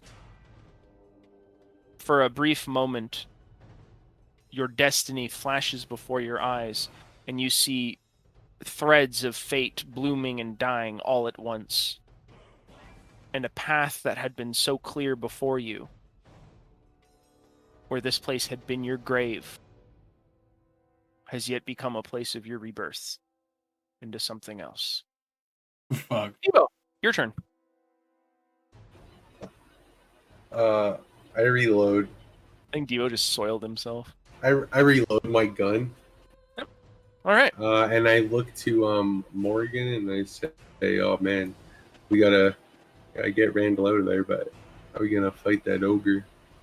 I got one shot. I don't want to waste it on those guys. Do I just charge? Will you have my back?" He says this Morgan courageously and kind of looks resolute. at you for a couple seconds, and then he just sort of. Look at me, Morgan. I've been to war. Okay, I've seen. Yo, who is this fucking man? Yeah, let's go. It's my inspiring speech. Yeah. Let's go, what I- man. Fight an ogre. Morgan kind of gulps audibly before placing a gauntleted hand on your shoulder, and he says, "I used everything I had left. If I leave here, I'm not only hungry, I'm broke. We're either leaving this place with Randall, or we're dying. I've got your back." Glad to have you aboard. Okay, let me just But he finishes talk up. about darkest dungeon moment. His resolve is tested. Like fucking holy sounds in the background. Goddamn. Ugh. Dude, when Morgan gets eaten by the ogre, I'm gonna be sad. Anyway. What do you do, Debo? Oh well, you're reloading, so you're basically just chatting shit to Morgan. Yeah, he's basically he's just like, I've been to war. We've been in those trenches. We got this, brother. He's also reloading. That's All literally right. just what I spend the turn on. Yeah. Here's what happens next. The bandits fairly content in their fortified position, whisper amongst themselves, likely trying to figure a way out of their situation. Grobble has since recovered from his brief lapse into insanity. However, in a fit of confusion, rage, and terror, the ogre blindly rushes forward, stomping Oh no. stomping along each and every tile, tossing aside one of like literally clubbing aside both bandits and shattering both doors, sending them flying across. I don't want to do a boss across fight. the I don't stone want to tunnel. do a boss fight. You feel the breeze from one of the doors as it veers by your head, cutting your cheek open. Oh. Both Oh. men crush up against the wall. The other one literally pretzels himself on one of the tables. The ogre continues to rush forward, his hand, his fat, meaty hand, placed over his skull as he screams out, Die today! Sorry, what? Why did he scream? "Grobble, not die today." He kind of stomps out using his massive stride to cover surprisingly large amounts of distance, his giant body just barely grazing past you and Morgan as he stampedes out of the cave, crying out in anguish into the darkness. Oh, poor Grobble, dude. That's fucked up. The two of the bandits deeper in the cave, kinda- Atticus is shit. He's shitting all over. He's like, oh, The two bandits remaining. This guy's intelligent. The two bandits remaining in the cave we kind of look between each other and essentially one of them, you hear one of them cry out, all right, we surrender, we surrender. Well, they surrender. Both men kind of put their bows down and raise their hands. Parlay! Yeah, okay. Atticus says, okay, come out with your hands up. Hands up, no funny business. You ADF, get on the fucking ground. Yeah, Yeah. yeah. Okay. Yep. So slowly but surely, both of these men will begin to make their way out of this area. Spoon, you have an arrow In my thoroughly fucking through face. your left shoulder and one piercing, like the center of your skull, dead ass, piercing through the other side. And you're still standing. Like you're in shock. There's no roll that you could make right now for this situation. This is too much. Absolutely. You know you should be dead. Yeah, both bandits come out with their hands up. Yeah, Atticus takes out the appointed tie this motherfucker up rope and shoulders his gun. Morgan Yes. keeps his crossbow trained on both of them. Yep, He's drenched in sweat. And his crossbow is still shaking. yeah, But Atticus on them. walks over. Are they on the ground? UADF on the motherfucking ground?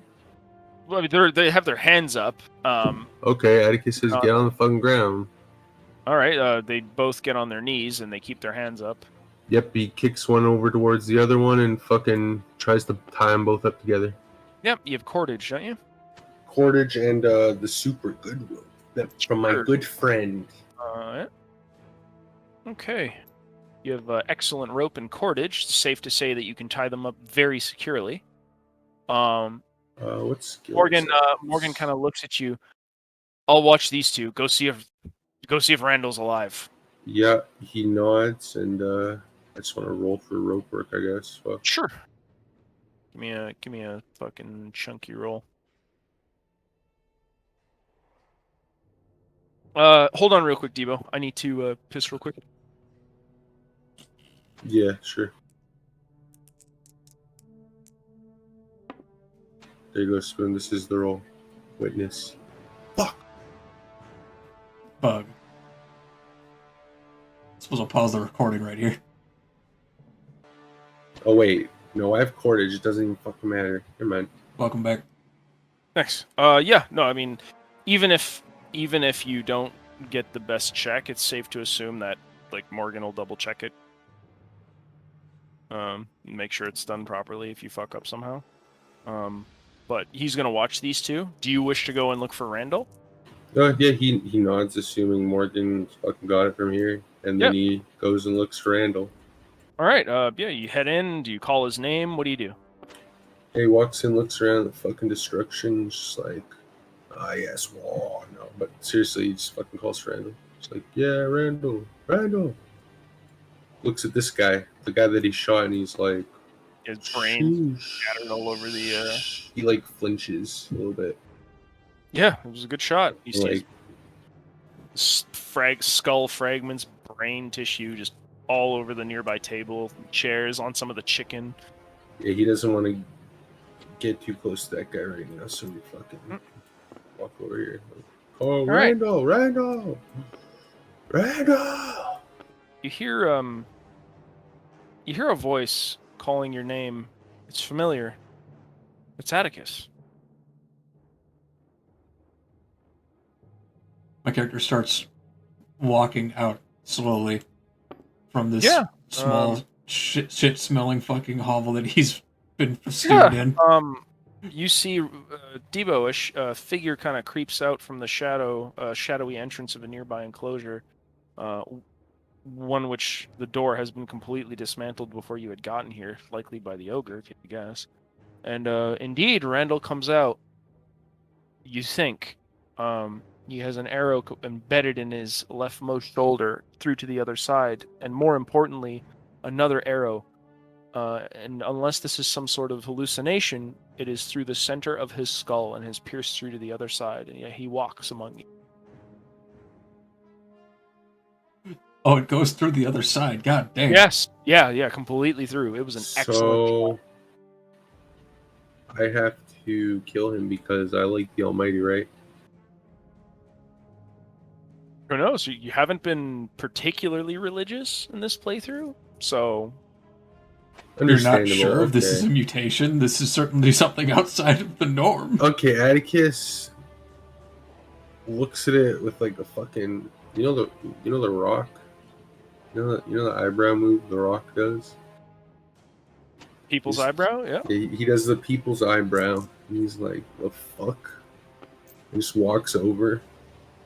And he like tries to poke the arrow a little bit. He's just like, what the fuck? As you kind of walk up, assuming Randall doesn't kind of thwart your attempts, if you fiddle with the arrows, they kind of gush a little bits of blood as you kind of fiddle with them. Oh. They're in there. Randall has yet to say anything. He is completely like. He seems to be in some strange form of mental stillness, something that you can liken only to some battlefield companions you had at one point. Okay, so Atticus is gonna try to get Randall to sit the fuck down. And then Atticus will open. You hear Morgan call out from back from the entrance of the tunnel. Have you found him yet? Yeah, just give me a second, he screams. Is that Well, make Morgan? it quick! I deserve a good meal! Yep.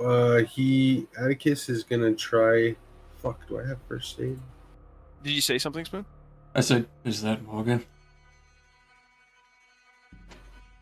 Atticus nods. He says, "Yes, that's Morgan. He's got two prisoners. He tries to like tear off a sleeve of his shirt, I guess, like his shitty shirt, and then break the air. Like he's gonna try to treat the arrow in Randall's brain, like it's in any other fucking part, I guess, and like break it off and pull it out, and try to bandage it as best he can. Like obviously it's gonna fucking bleed, but like Yeah. he just wants to get the arrow out so it's not fucking super. Do you have noticeable. first aid? Yeah, he has shitty first aid training. Okay. This is not really gonna have a good result. It'll just have a less shitty result. But what I will tell you is, what's your first aid score? Because I think it's 1. 1. Yeah, it's like I just assumed like he'd have some battlefield training or whatever, right? Like bare minimum. Yeah, Okay, so because okay, here's his line of thought, right? Like Randall's got a fucking arrow in his head and he's still functional somehow. there's no question as well. Like it's not through his cheek; it's through the center of his fucking head. My Yeah, temple, so at this point he's like, well, if I'm gonna bring him out there, well then I gotta like not have this fucking arrow in his head because that'll look super sus. Well, I you're mean, handling it pretty Morgan well. already knows that I'm a mage. He's handling it well because like, he's got fucking resolve. I could roll a resolve check, I guess, I mean, but like so much crazy shit is. No, we fucking. Ogre's adapting. not really crazy. This is crazy. Today's been a fucking hell of a day. We got priorities. We gotta go. And Stop the drama! Oh my god! Yeah. anyway. I All right. gotta Yeah, do you that. can break off the arrows and slowly pull them out.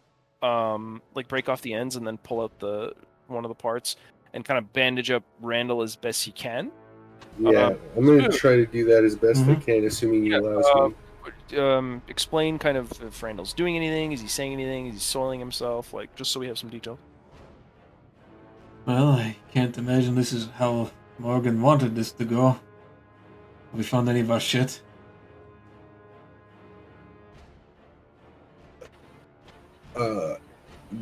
No, we haven't. Do you know any place they might have taken it? He asks, bandaging the fucking hole in this motherfucker's forehead. They blindfolded me while I was coming up here. They mentioned wanting to fleece the merchant for all he was worth, but I haven't seen him since I've been here. Right. He yells back, "Hey, Morgan! Ask them where they store all the fucking loot." All right. You can only assume that he's doing just that while you deal with Rand.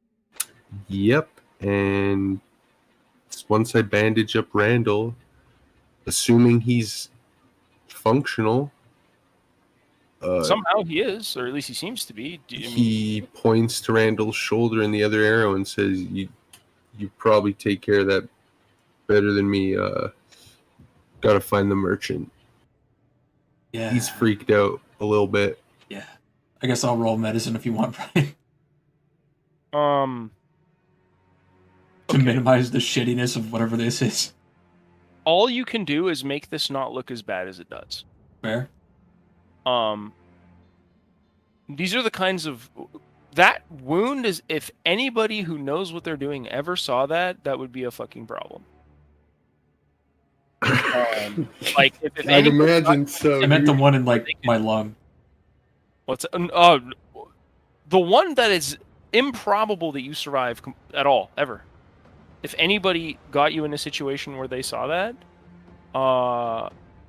and they knew, like, what they were doing even remotely with medicine, you'd be enough. Questions get asked. The shoulder, you can survive that. You can die from that, but, like, people have survived that. Nobody survives an arrow through the head. Nobody survives a fucking double crit arrow. Right, but I'm asking about the one on my shoulder. What about that one? This is like, can I make it look less shitty? I mean,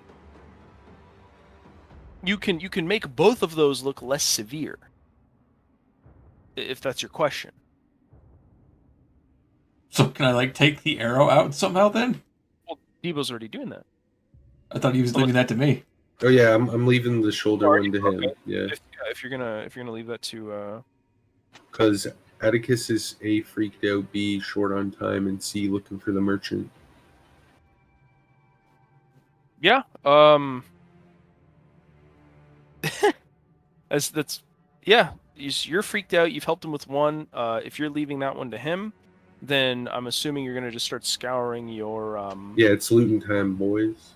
Well, at least before the oak comes back, because that's the time thing. He's trying to get out of there quick. Yeah. Sure. There's no objection on my end. You can, with a thorough investigation check, you guys will find the gear that was taken from you. Yeah, I'll do a check. What is it? Investigation? It would be investigation. Yeah. You guys like. Oh, 10. Yeah. You will find what was taken from you. Damn, I rolled high, bro. I got a crit. It's just a question of time, right? So anything that was taken from you guys, I hope you didn't take it off your sheet. You get it all back. I got a 26 crit investigation. All right. I'll include that for looting the bodies as well. You guys have... You have approximately 48 silver to split amongst all of you. And some short bows, in mostly working order. A couple of short swords, some leathers, some furs.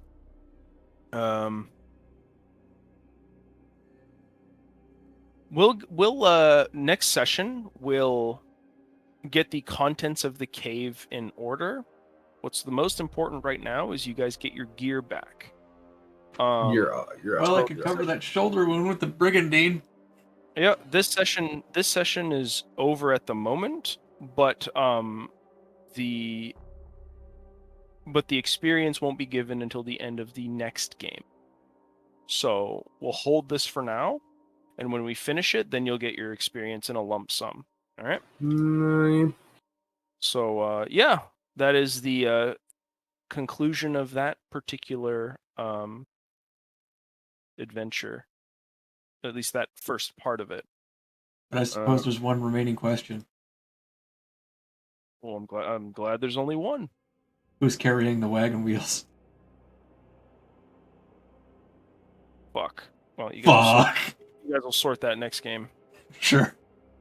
I need the wagon. The Am I level gonna carry this? Detroit brokitude of taking our fucking wagon. Dude, no. We're gonna take the booze. And we're gonna recruit these two fucking idiots. This is some Oregon Trail shit, and I can't even blame the game. No, we're playing Battle Brothers now, dude. Battle Brothers it doesn't is. have wagons; it only has broke. True.